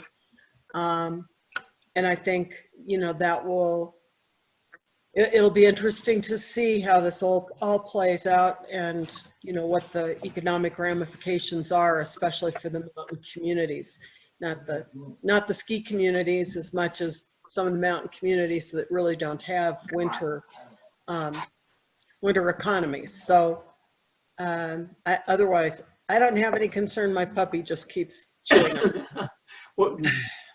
What I did see was, I think this morning, the Gunnison was in the 90s percentile. So this morning. Ms. Stegelmeyer, you're next on my rotation here. Well, yeah, I've been living COVID day and night every hour and haven't thought that much about water, except that we do have good snowpack, good enough snowpack that people are, our biggest problem with being stay at home is people going in large numbers to all the trailheads and to all the ski areas that are supposed to be closed and getting on them anyway. And so that's been the main enforcement activity, is trying to keep people away from crowding those trailheads. We do have good snowpack and continue to get snows. And so we're going to be seeing water releases out of Dillon Reservoir pretty soon. And so we'll be getting into that summer season, hard to believe. And yeah, Eagle County and Routt County both have had excellent work from their hospitals to get a lot of testing done, whereas we have struggled. And finally, we're going to be working with Vail Health to get more testing done. We're really concerned about the opening up, or we don't want to use those terms, but recovery or stabilization, and how all these tourists don't know where the boundaries are between counties. And it'll be a challenge. Well, didn't Vail Resorts buy Summit County recently, or? They tried. Yeah, okay. Okay, Mr. Alvey, you're next to rotation.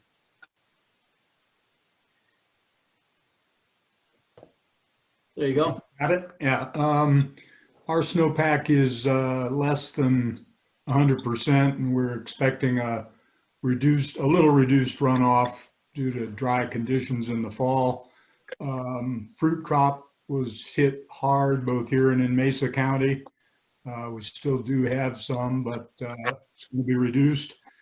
Our Gunnison, Lower Gunnison project that we've reported on frequently has got one link that's currently got water flowing in it. We just opened up the 3.5 mile Rogers Mesa pipeline, and water's in, so it's looking good, and we're happy for that.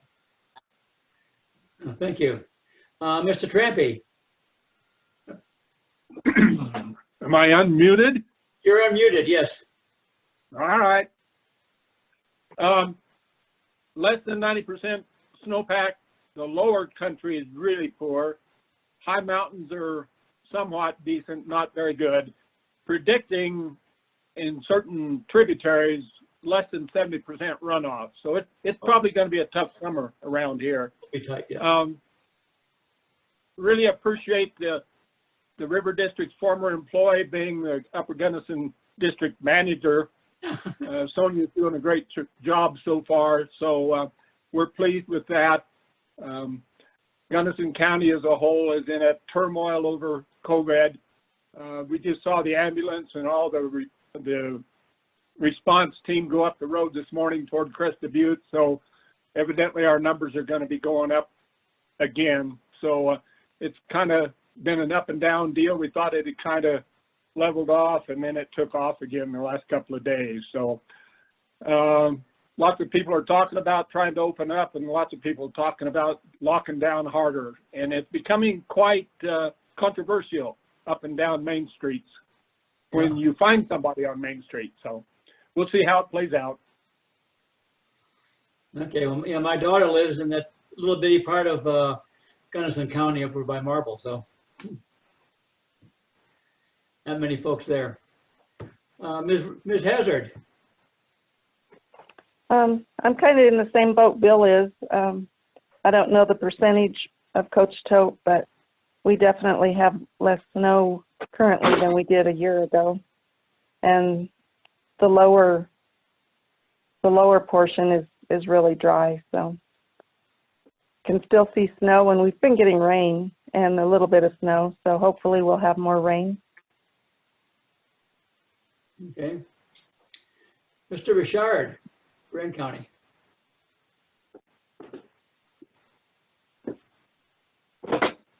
Yeah, we're in good shape with moisture up here, over 100% since the first part of April. Obviously, during calving season, we ended up with quite a bit of snow since the start of it, and it's kept us very wet, surface wet anyway. I think we'll be in good shape this summer. No other concerns at this point in time. Okay. Mr. Catlin.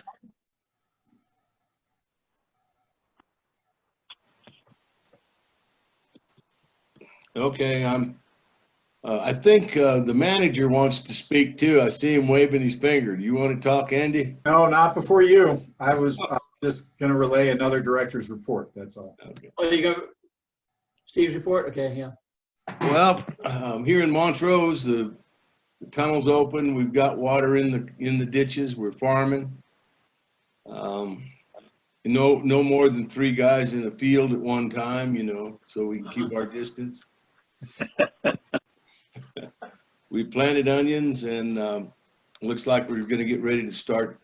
I think there is some Olathe sweet corn that's already been planted. So, you know, we're a little early, but probably about close to being on time. The weather's cold down here.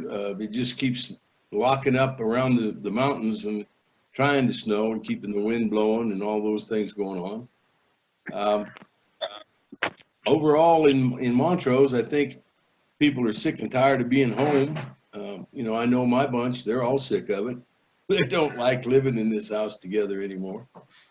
But we're getting along all right. I think the community is starting to exercise themselves a little bit, trying to look forward to what a soft opening might look like. From the state level, the last that I'd heard is they expect us to go back to session on the 18th. I would hope that we go back before that, because there's some things that really need to be done, and the state needs to have legislators in session rather than everybody on emergency lockdown and all those kind of things. So I think you probably can tell that we have the same concerns here, you know, over in the West End, and then down through the rest of my district.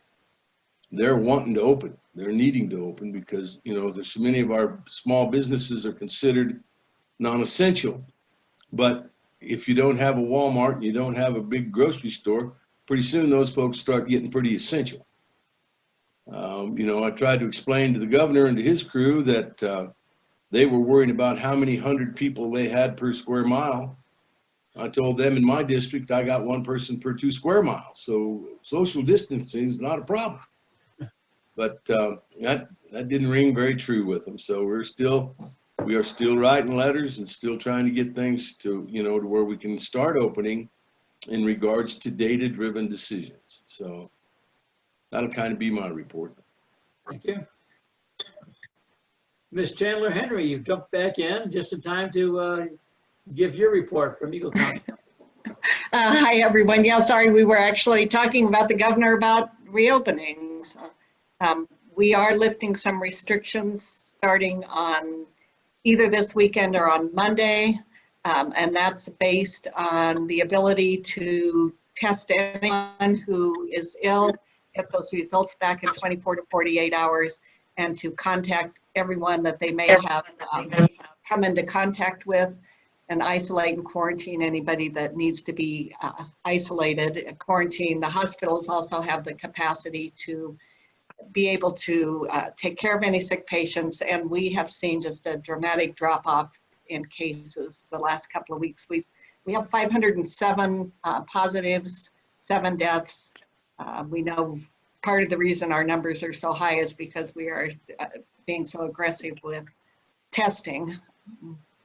But that's sort of where we are. And it's just like Director Catlin said, we've got to, at some point, economic health is also public health. So we're trying to strike that balance of getting people back to work, getting businesses open, but making sure that we're able to catch any outbreaks that might come up and be able to take care of anyone who gets sick. You've got quite a job on your hands. Yes. Thank you for what you're doing on that. Thanks. I have a report from Mr. Acquafresca. With Mesa County is developing a formal natural resources plan, and he is on the steering committee for that the topic of water. It's an interesting concept and process, and he'll have more to report in July. That's the report from Mesa County. For Garfield County, you know, one of the things that they were concerned about, and we'll see what comes to materialize, is the amount of property taxes that do not happen to come in by April 30th. There's a significant number of folks who pay, you know, their full year's property tax on April 30th. Then we'll see how much request for late consideration or whatever is coming along in that aspect. But they've been receiving some requests in that, and I suppose some of the other county treasurers have also. Is Mr. Ely on? Do not hear Mr. Ely, so turning it back to General Manager. Well, it's actually the, thank you for those directors' reports, appreciate it in these strange times. We're going to turn it over to Jim Pokrant, who just appeared by video, and I think we've got him unmuted. He is going to walk us through the annual policy discussion, and hopefully that will be a manageable, reasonable discussion here. Mr. Pokrant. Thank you, Andy, and thank you for those high expectations. Good afternoon, board. So this is round 2 of our 2020 policy discussion. As a reminder, we have 19 policy statements, and perhaps after today we'll have 17, because we're going to try and consolidate 4 policies into 2 with your permission. So the policies that are going to be consolidated are funding and infrastructure, Colorado River compacts and entitlements. Then the other 2 policies are interstate water marketing, which only required a light to little touch, and Trans Mountain diversions, which as of January anyway, you were satisfied with that policy statement. So if you go to the packet and scroll down, and as you've probably already read, you can see the new wording of the consolidated funding and infrastructure policy. Tried to incorporate just not the idea of consolidation, but comments that were made in January.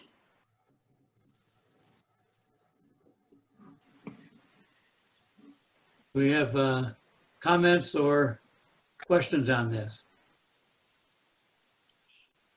If we remember, there was some hope for language about how we want to express the need for full state funding of Colorado's water plan, and to recognize the fact that the state's revenue picture was changing with the commodity issues facing oil and gas, and thus severance tax. It's even gotten worse since then.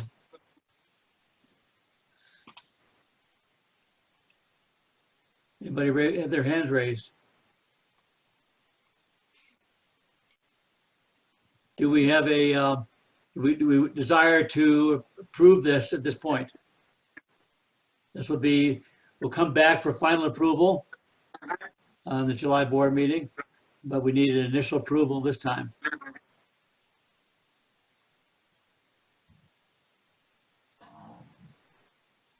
Mr. Chairman, Yes. Ms. I Whitmore. would move that we put it on the July agenda for final approval. Okay. We have a motion by Ms. Whitmore for putting on the July agenda for final approval. Okay, Do we have a second? I'll second that. Kathy? Okay, we have a second by Ms. Chandler Henry. Any further discussion? All in favor say aye. Aye. Aye. Aye. All opposed say nay.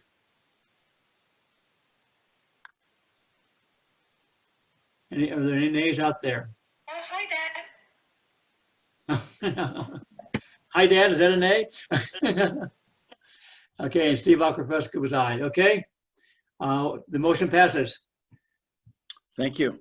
So the next combined policy is Colorado River Compacts / entitlements. And one thing to note here that really wasn't suggested at the January meeting, but has become duly noted in discussions with the CRWCD and our reclamation grant, is the idea of that we're introducing the language that in the River District's organic legislation that we are given such powers as may be necessary to safeguard for Colorado all waters to which the state of Colorado is equitably entitled under the Colorado River Compact. So that really is what gives us what we think is standing to talk about big river issues in the state, and it's just not solely the purview of one agency. Okay, so we have essentially a new revised policy on state funding for water projects and programs. Do we have a motion to? Somebody got a hand up? Yep, Mr. President, this would be the Colorado River Compacts and Entitlements combined policy. Okay. We knew what you meant, though. It's, yeah, okay, it's down there, yep. I'm trying to scroll on up to find that one on the list here. Okay, it was out of order, mine, so. Okay, the Colorado River entitlements, and again, we'll be putting this for final approval in the July board meeting. We have a motion to approve this. I move to put it on the July agenda for final approval. We have a motion by Whitmore, and we have a second by Mr. Catlin. All in favor say aye. Aye. Aye. Aye.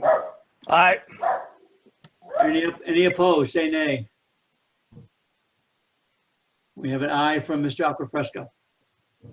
Okay, Mr. Pokrant. So then the next policy in your packet was interstate water marketing, and there really wasn't much comment in the January meeting. So it's pretty much as was presented then as is now. Yeah. Okay, so any further discussion on this one? Interstate water marketing will be, we have a motion to put this for final approval on the July board meeting. So moved. We're on a roll, Ms. Whitmore. Is there a second? Second. A second by Mr. Bouchard, I believe. Any further discussion? All in favor say aye. Aye. Aye. All opposed, nay. Mr. Aquafresco is aye. Okay. And so the final policy for discussion is Trans Mountain water diversions, which in January did not require anything but editing a few typos and deleting some dated material. Mm-hmm. Okay. Any further questions on this one? Hearing none, is there a motion to place this for final approval on the July board meeting? So moved. I think Mr. Alvey beat you, Ms. Whitmore. That's fine. I'll second. Okay, we have a second by Ms. Whitmore. All in favor say aye. Aye. Aye. Aye. Aye. All opposed? Aye. Nay? Mr. Aquafresca's aye again? No? No opposition. Thank you. And that concludes my report. Okay, Thank you very much. thank you. Now we're moving along to the external affairs activities. Okay, the external affairs activities are on the agenda as an Information, yeah. item only, unless there are items that the board would like to specifically address, in which case we have myself and members of the external affairs team available to discuss them. But Do we have any questions for the external affairs team? Let's see. Stegelmeyer, you have a comment? I'm just wondering what your crystal ball says about State of the River meetings. That's an excellent question. We'll let Jim, our czar of the State of the River meetings, answer that. So, Karin, it's interesting that you asked that question because as we speak, the Blue River Watershed Group in your home county and the Colorado River District are planning to hold a Zoom State of the River on May 14th. So, you know, you weren't included in any of those emails yet, but it looks like it's going to happen. I'll feel better about it when I get some invitations answered for guest speakers, but it'll be a format just as we're seeing right now, which this board meeting is a great experiment for that. So we're going to see how that goes, and then we're going to see how our social distancing regulations, rules go, and maybe perhaps sometime later in the year we could actually hold some in-person State of the River meetings. Now, all of that said, we were planning on June 10th, and others can give voice to this, Alicia and Eleanor, perhaps, but a webinar, a State of the River webinar that would be more general. It wouldn't be so basin specific like we would do in Gunnison and Delta and so forth. So that's on June 10th, and that information about that was included in the pre-board newsletter that went out last week. So basin specific State of the River, May 14th for Summit County. Of course, anybody can tune in. And then June 10th, a overall Colorado River District State of the River on June 10th. Thank you. Any other questions? So Zane, when are you going to get the legislature back in session?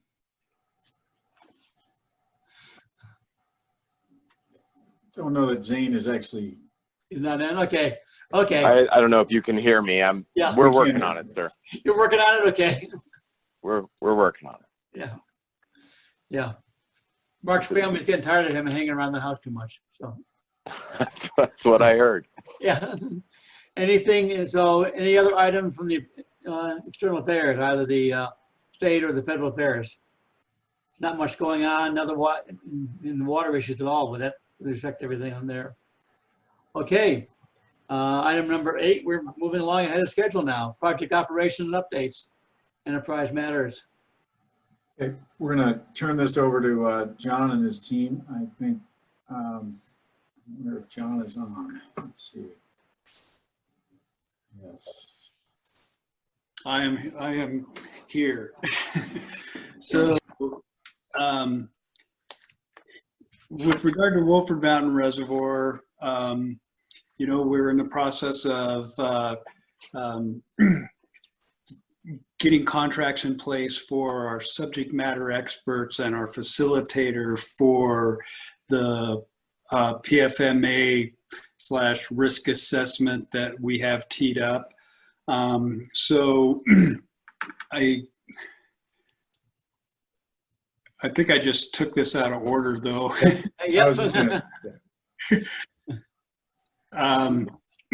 I think the first item here, sorry, we'll get to that item in a minute. We'll take them in order. So item 8A1, continuing services agreement with Grand Fence LLC. So we just request a board authorization to enter into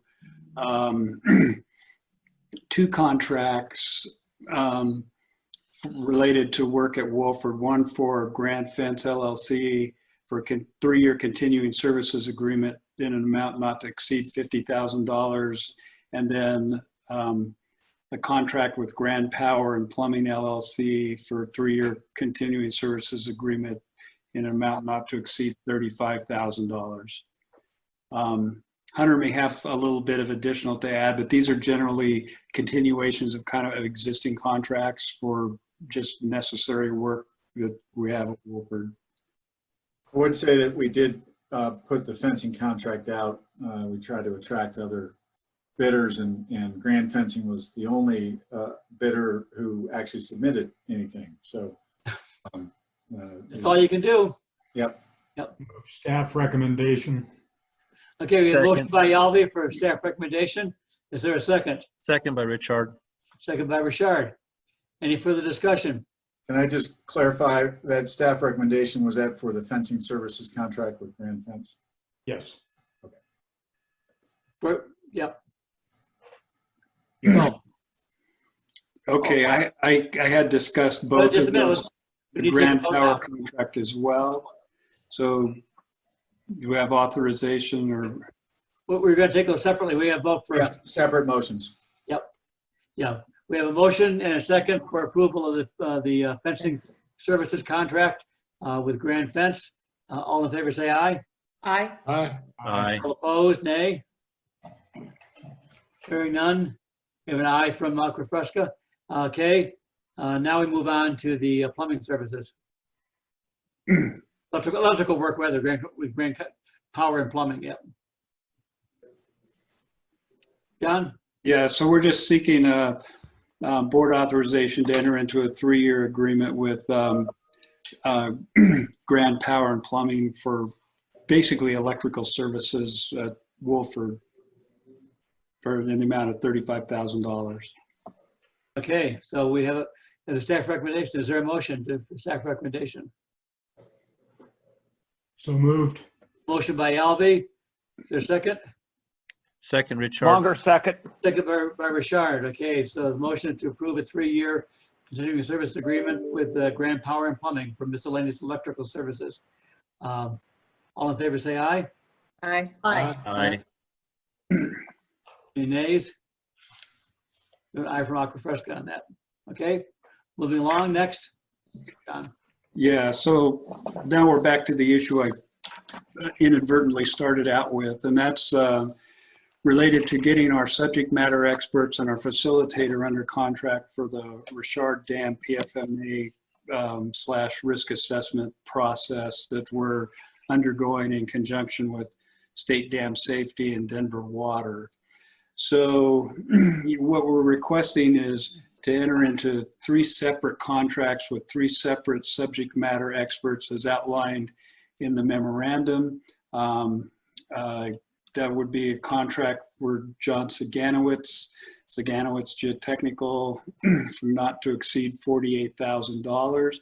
And I will say that for his contract, this would require that the board waive the professional liability insurance requirement because he does not carry professional liability insurance and does not wish to seek professional liability insurance. So there was that aspect. The second one is to enter into a contract with Keith Ferguson, HDR Engineering in Denver, for an amount not to exceed $48,000. And his HDR being the firm that the size they are, the insurance is not an issue with them at all. And then the third contract, subject matter expert contract, would be a contract in the amount of $40,000 for Deb Miller of Miller Geotechnical Consultants in Fort Collins. I might ask Ray to weigh in on her insurance because honestly, he and I have been having this little text conversation and I'm a little bit confused about her insurance, but I think the $40,000 would up her insurance to include professional liability insurance, but I would like Ray just to clarify that, just in case I'm wrong, if he's there. Ray? He's there, yeah. Ray? Thank you, John. And my apologies to the board. We are bringing all this together at the 11th hour, but as you can see in the table in the memo, there's footnotes on some of the insurance amounts. And for Dr. Miller, she currently carries $1 million in professional liability insurance, and late yesterday afternoon, we got a quote in for her to up it to $2 million, which is $4,600 to up it for $2 million just through the end of her current policy in August. So if the board were to proceed with $1 million on Dr. Miller's insurance, we could realize some savings there. Otherwise, both Saganowitz and Miller have agreed at relatively nominal cost that's included in the numbers in your memo to increase their general liability, personal injury, and personal auto to the $2 million that the board requires.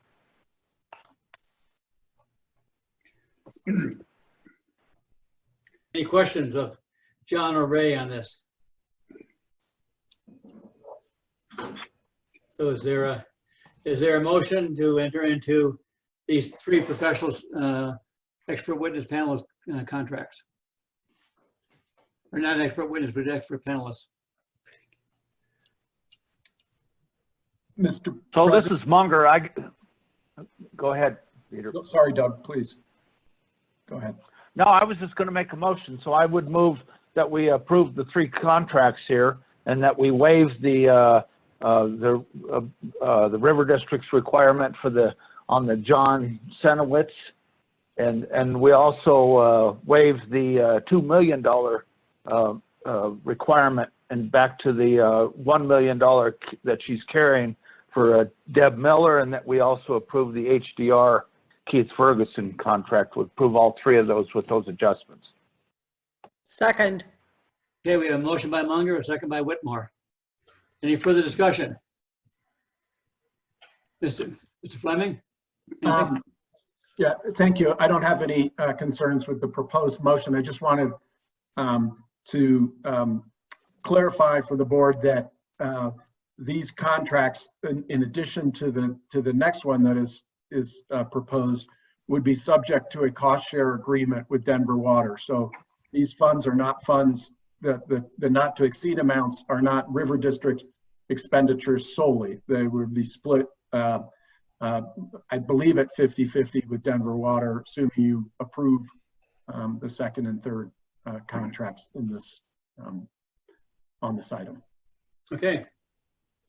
Yes, I will clarify that the understanding is that these will be shared 50-50 with Denver Water. Okay. So, any further comments? We have a motion and a second clarification by council. All in favor, say aye. Aye. Aye. Aye. Steve Aquafresca is aye on this. Are there any nays? And I will be abstaining. Okay, next item. So the second item is request for approval of a contract with HDR Engineering for technical support for this PFMA risk assessment. Essentially, they'll be acting as the facilitator for the risk assessment, you know, the chief cat herder, and they'll also be the report writer. They'll be responsible for assembling all the documentation at the end of the day. The primary person that will be involved in this for HDR is named Dan Osman. I think safe to say he's world-renowned PFMA risk assessment facilitator. He's done extensive work recently with the state of California. And both Ray and I are extremely impressed with his work. We've been, as Ray said, we've been working on this for the 11th hour, and we just finally, well, this has all come together very quickly. We got a final proposal from them last night, so we're requesting authorization to enter into a contract with HDR in an amount not to exceed $105,000 for this facilitation work. Once again, subject to the 50-50 cost share arrangement that Peter mentioned. Okay, is there a motion? Or any questions? So moved. Okay, motion by Albee. Is there a second? Second. A second by Whitmore. Any further discussion or questions? Hearing none, all in favor say aye. Aye. Aye. Aye. Dr. Fresca is aye. All opposed, nay. There are no nays, and I am abstaining again. Third item, Mr. Courier. Well, the third item is just a request to work with Denver Water to enter into a simple cost sharing agreement for this work. And I say simple, maybe Peter might want to weigh in a little bit because probably 20 pages worth. Entirely that simple, but that's in essence it. Enter into a cost sharing agreement with Denver that basically outlines in simply the expectations and understanding of the work and the conditions of the cost share. Anything to add, Peter? No, I think the last part is important, just that it will cover the process. In addition to just saying we're going to split the cost 50-50, there'll be some explanation of the process that we're entering into. It won't be super detailed. Any discussion on this? Hearing none, is there a motion to proceed? This is Hazard. I make a motion for staff recommendation. Okay, Hazard moved for staff recommendation. Is there a second? Second, Catlin. Okay. I think Catlin beat you, Marty. Second by Catlin. Any further discussion? Hearing none, all in favor say aye. Aye. Aye. Aye. All opposed, nay. Dr. Fresca was aye, and I will be abstaining. Thank you. Before Back to you, Mr. Mueller. Yeah, before we move from this item, I just want to thank specifically Ray Tenney for the work he did in identifying the expert panel members. He dug throughout the industry and really found a number of very well qualified experts to be contacted, received proposals from, and I was able to arrive at these three that you've just approved a contract with, and with bringing together the state, Denver Water, and our staff, and all in unanimous consent on the three that are being retained. And so I think Ray deserves a lot of credit for being able to get that together in a very quick time. And I just want to thank you, Ray, for that work. So. Yes, and I would echo that. Ray has really done all the heavy lifting on this, and we wouldn't be here without his work on this. With that, we'll turn. Mr. Mueller, one other item, residual from External Affairs. I had a chat message from Mr. Acrofresca. He suggested in Mesa County we might wish to consider combining the State of the River with the River District April seminar. So just a residual from back that I didn't notice before. Yep, we may do that, or we may this year we may want to try to have it two separate events. But yeah, that's not a bad suggestion. Okay. The final item on the agenda, and I want to appreciate again the board moving through this fairly quickly, is just our future meetings. We hope to hold them in person. The novel concept, as much fun as this has been on Zoom. The only thing I would draw your attention to that is still on there is our fact-finding mission to the lower basin in mid-November. We're going to plan that tentatively. We won't spend any money making reservations or anything at this point, but just to keep that in mind as we talk about it. It really, I think, looking at some of the agricultural fallowing programs and the effects on those communities, or lack of effects, whichever one you want to note. I think it's really important that we look at that and understand how the lower basin is handling some of these issues, and how it may relate to the way we operate up here. So we're going to at this point keep that on the radar, but let me know if you change your, if you think that that's foolish, or think we should